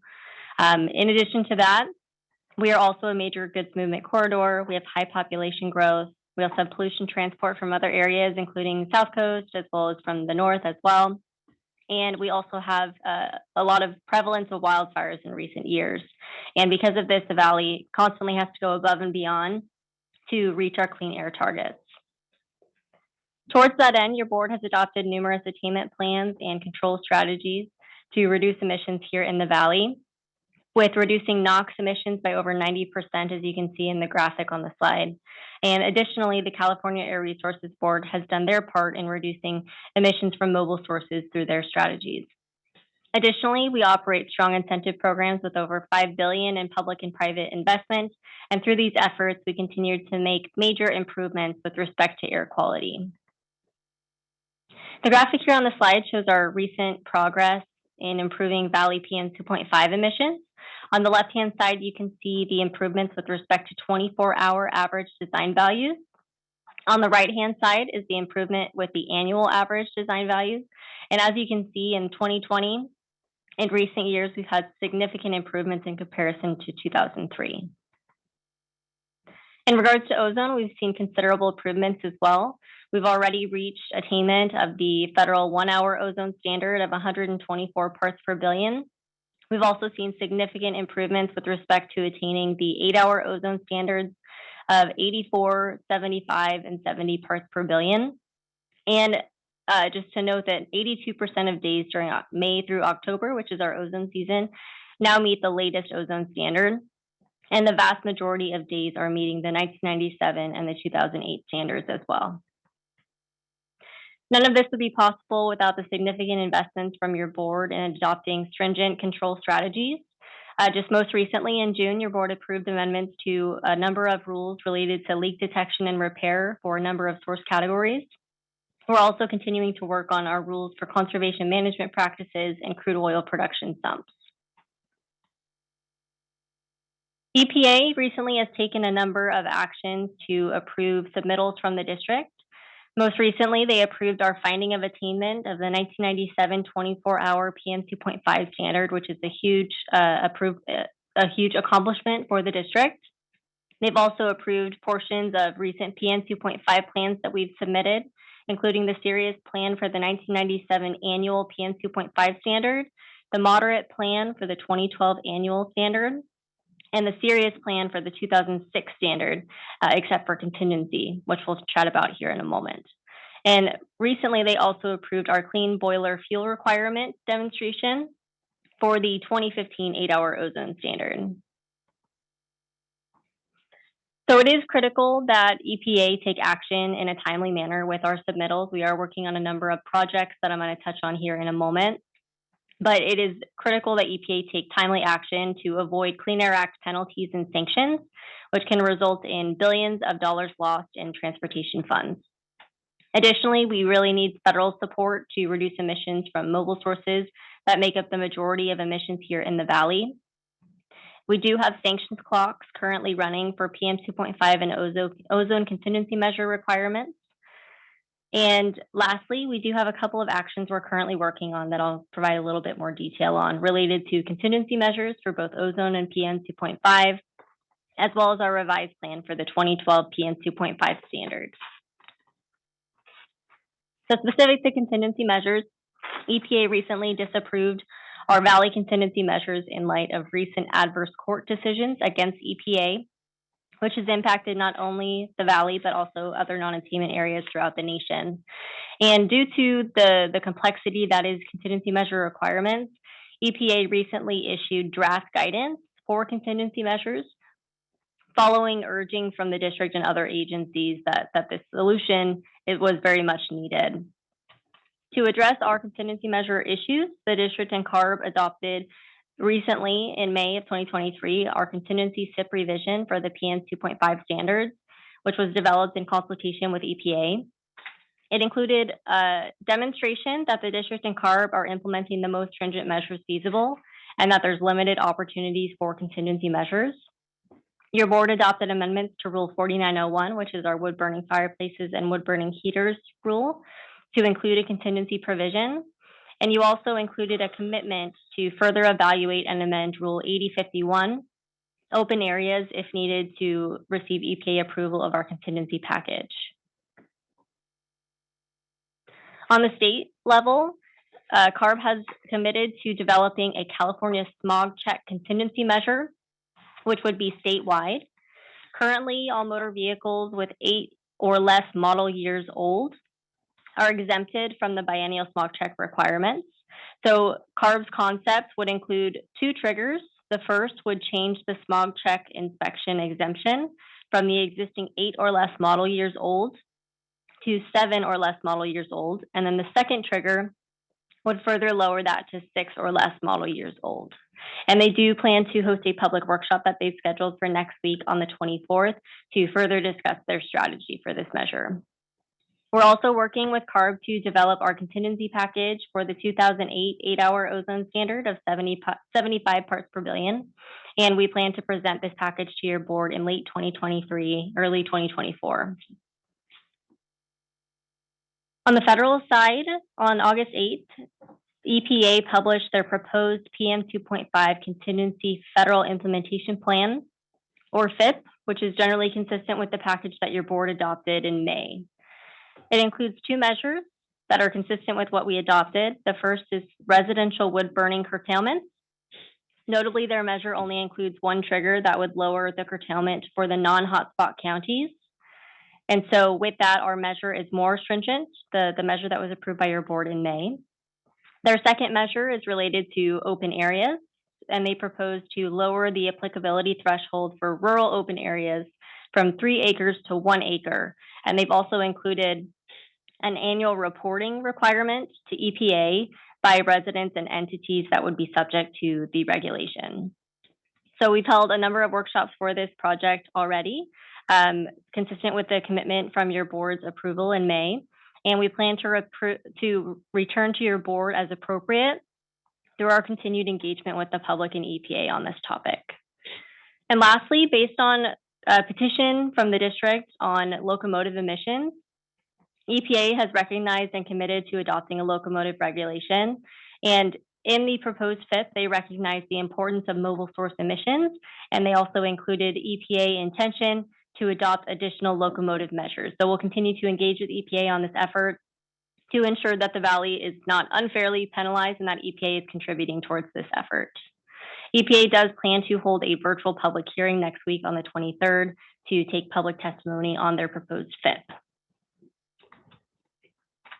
As I mentioned, the other project that we're currently working on is our revised plan for the 2012 PM 2.5 standard.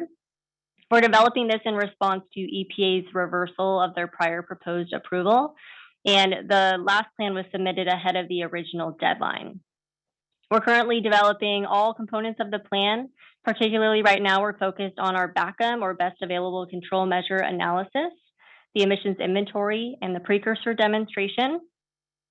The analysis is demonstrating the stringency of district and CARB rules and regulations, and we're also looking to identify additional emission reduction opportunities and continuing to advocate to EPA for reductions from their sources.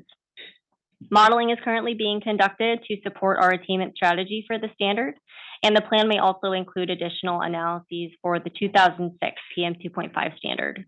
So we've been holding public workshops since March for this plan. We plan to have an additional public workshop in September and then continued public engagement throughout the remainder of 2023. As I mentioned, we continue to advocate to EPA given the critical level of emissions from mobile sources here in the Valley, specifically advocating for regulations from EPA for interstate trucks, locomotives, aircraft, and all the other sources that are under their jurisdiction. There's a number of funding opportunities available. We'd like to see prioritization of funding for areas such as the Valley with serious and extreme non-attainment issues and with high environmental justice communities, as well as other considerations. Additionally, EPA is currently evaluating a new PM 2.5 standard that could potentially be finalized this year. And so it just further supports how critical it is for EPA to do their fair share. A little bit more on funding. We're currently working with Valley stakeholders to secure new funding made available through the Inflation Reduction Act, bipartisan infrastructure law, and other funding sources. Currently, we're tracking the federal budget process, which Tom alluded to earlier. We're also building coalitions regionally and statewide and aggressively pursuing opportunities. Currently, we're developing and submitting multiple proposals and applications and supporting broad regional and statewide efforts in response to the initial wave of federal funding that's available. There's additional opportunities under the Federal Highway Administration's Charging and Fueling Infrastructure Discretionary Grant Program, as well as EPA's Environmental and Climate Justice Block Grant Program and Environmental Justice Thriving Communities Grant-Making Program. We're also advocating and providing support for Fresno and Bakersfield, for 2 metropolitan statistical areas, to secure funding through the Climate Pollution Reduction Grant Program for greenhouse gas reductions. And we're actively engaged in guiding statewide efforts under this program and positioning the district to take advantage of this funding. And then lastly, I just wanted to highlight, I know earlier I mentioned a lot of the improvements that we've been making, and this has ultimately led to the district attaining the PM10 1-hour ozone and 1997 24-hour PM2.5 standards. We're also anticipating clean data findings for the 1997 8-hour ozone standard, the 1997 annual PM2.5 standard. And so as part of this, we are putting together our analyses with CARB, including exceptional events documentation. Notably, most recently, your board approved our maintenance plan and redesignation request for the revoked 1-hour ozone standard so that we can formally be redesignated to attainment. And we're also working to develop attainment plans for PM10 and for 1997 24-hour PM2.5, which would be brought to your board for consideration in 2023 and 2024. And with that, that concludes my presentation. And thank you again for having me here this morning. So the Inflation Reduction Act and the Bipartisan Infrastructure Law actually target non-attainment areas. It's actually written in. You know, in some cases, yes, in other cases, not as clearly, and that's where the advocacy comes in, and making sure that they write now guidelines for some of these programs, that they're doing a better job at that. But there were some pots that were specifically even upfront itemized with those priorities.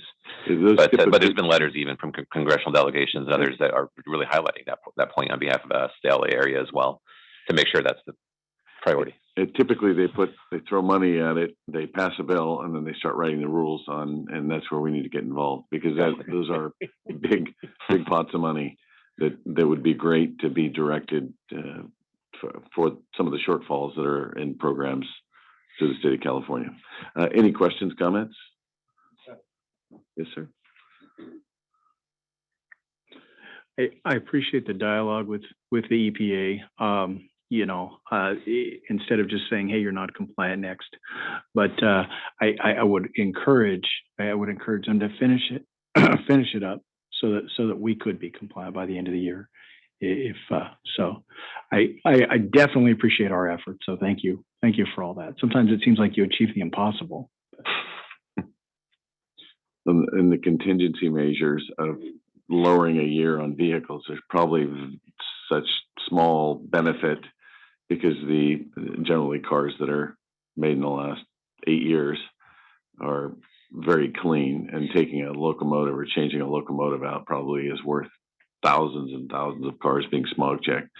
So I don't know what the benefit is, but again, there has to be contingency plans, and the low-hanging fruit has been picked, and now we're going for the really difficult stuff. So any questions out of, I'm sorry. I'm going to let you do your job, Katrina. Thank you. Are there any board member comments or questions from Bakersfield? No questions or comments. Thank you. Thank you. Modesto, do any of the board members have questions or comments on this item? No.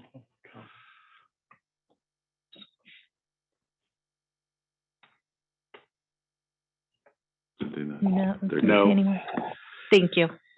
Thank you, guys. All right. If there's no other, we're not going to take public comment on this.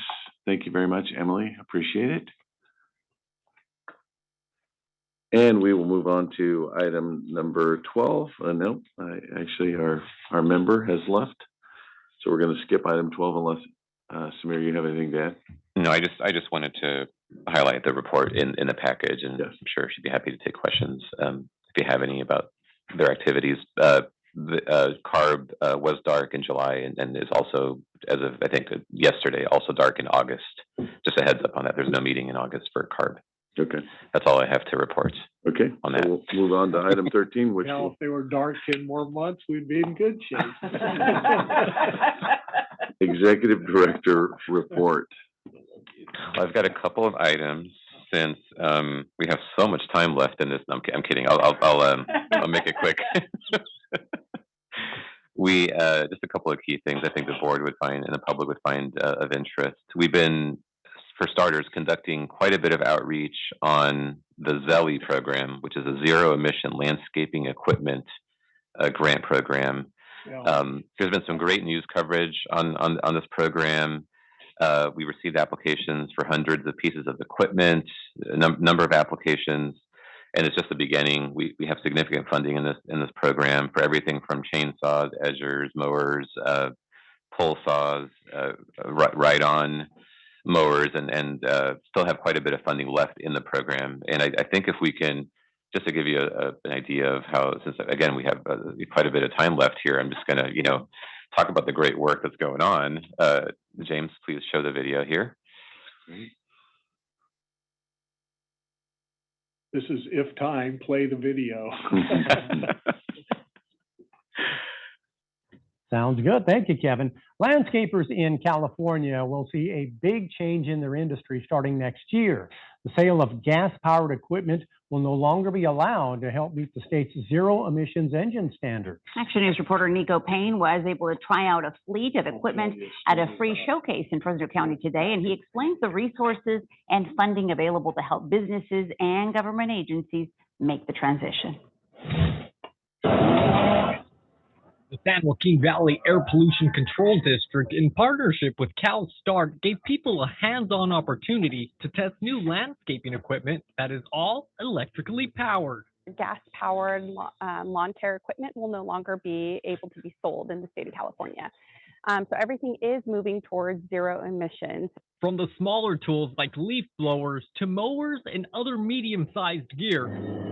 The event at Young Elementary School featured a variety of options for landscapers and gardeners to try for themselves. Blowers, handheld backpack blowers, stick edgers, hedge trimmers, string trimmers, chainsaws. After sampling some of the smaller but mighty tools, that's nice, we headed to the more industrial-sized mowers and were able to hear and see just how quiet and efficient these high-powered electric tools are. There's ride-ons that are as little as 36-inch and go all the way up to 60-inch.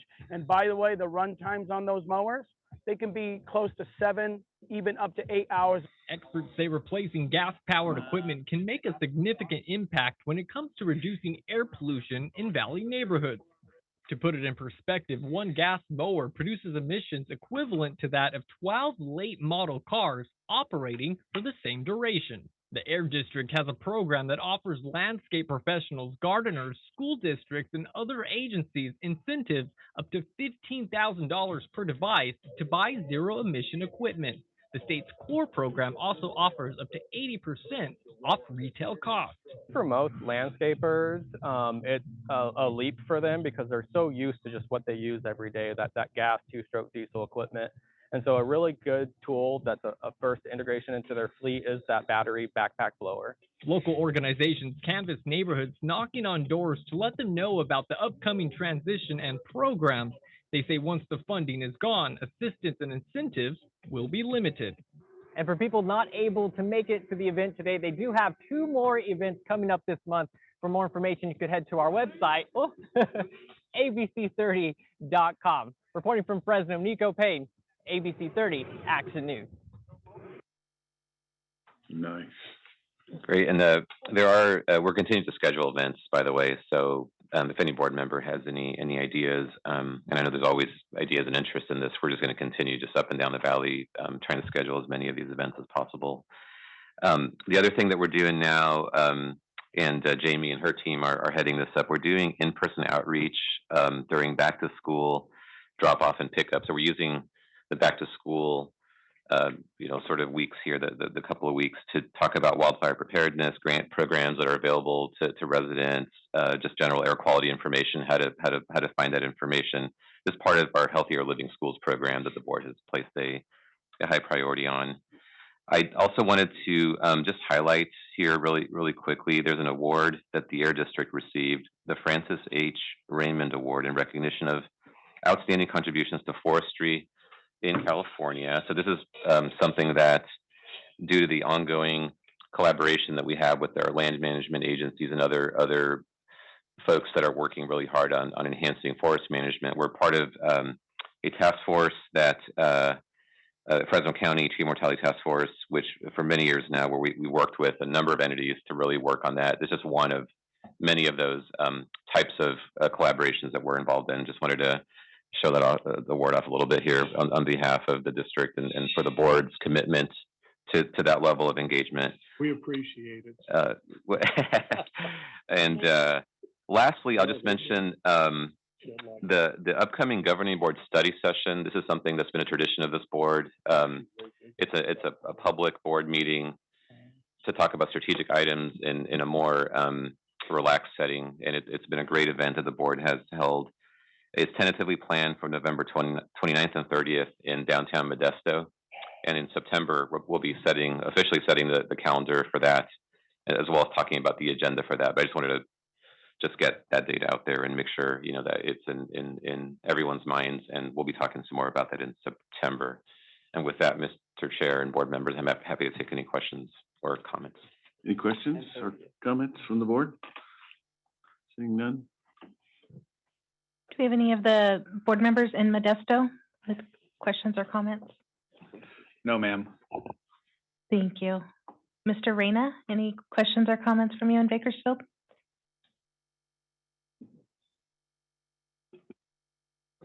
Okay. We'll come back. Vice Chair Lewis. Thank you. Just a couple of things.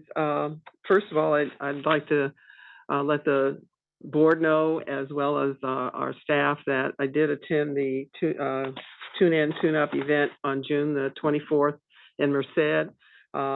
Wonderful opportunity to meet Luis Soto, who was the logistics coordinator, and Trong Hong, the smog shop management coordinator. And they brought me around to each station to share with me, what was being done at that station. Volunteers from our junior college in those areas, I think they're doing a fantastic job. There were a lot of people there. I sent a photo to staff, so if you guys decide you want to use it, that's fine. But it was a really good event, so thank you for that. Also, I just wanted to make a comment on the Maui fire. I'm sure all of our hearts go out to the people that were there. I have a friend whose son and future daughter-in-law just came back Tuesday. Fortunately, they didn't lose their home, but the restaurant where he worked as the main chef had to close down. I do have former coworkers that live in Maui now, and I'm still trying to figure out whether they're there and whether they're okay. But as we all probably know from hearing on the news, that this fire was caused by electrical wires that were down. And so I'm hoping that Maui will be able to start their rebuilding very quickly. That particular area is a tourist town, and that's how they survive. And let's just all keep them in prayer. Thank you. Thank you for your comments. All right, we're going to move on to item 13. Are there any governing board member comments?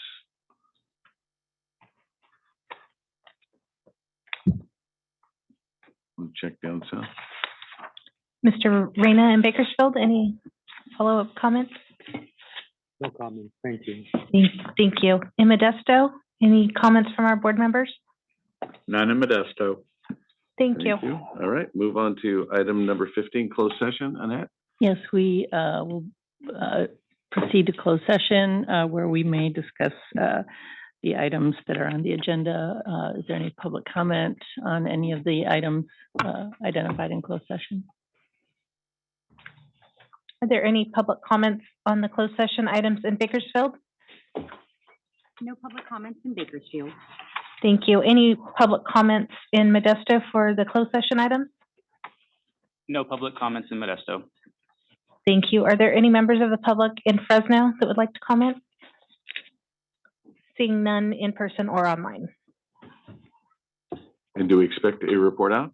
I do not expect to report out. Okay, we're supposed to say that. We're going to adjourn to closed session.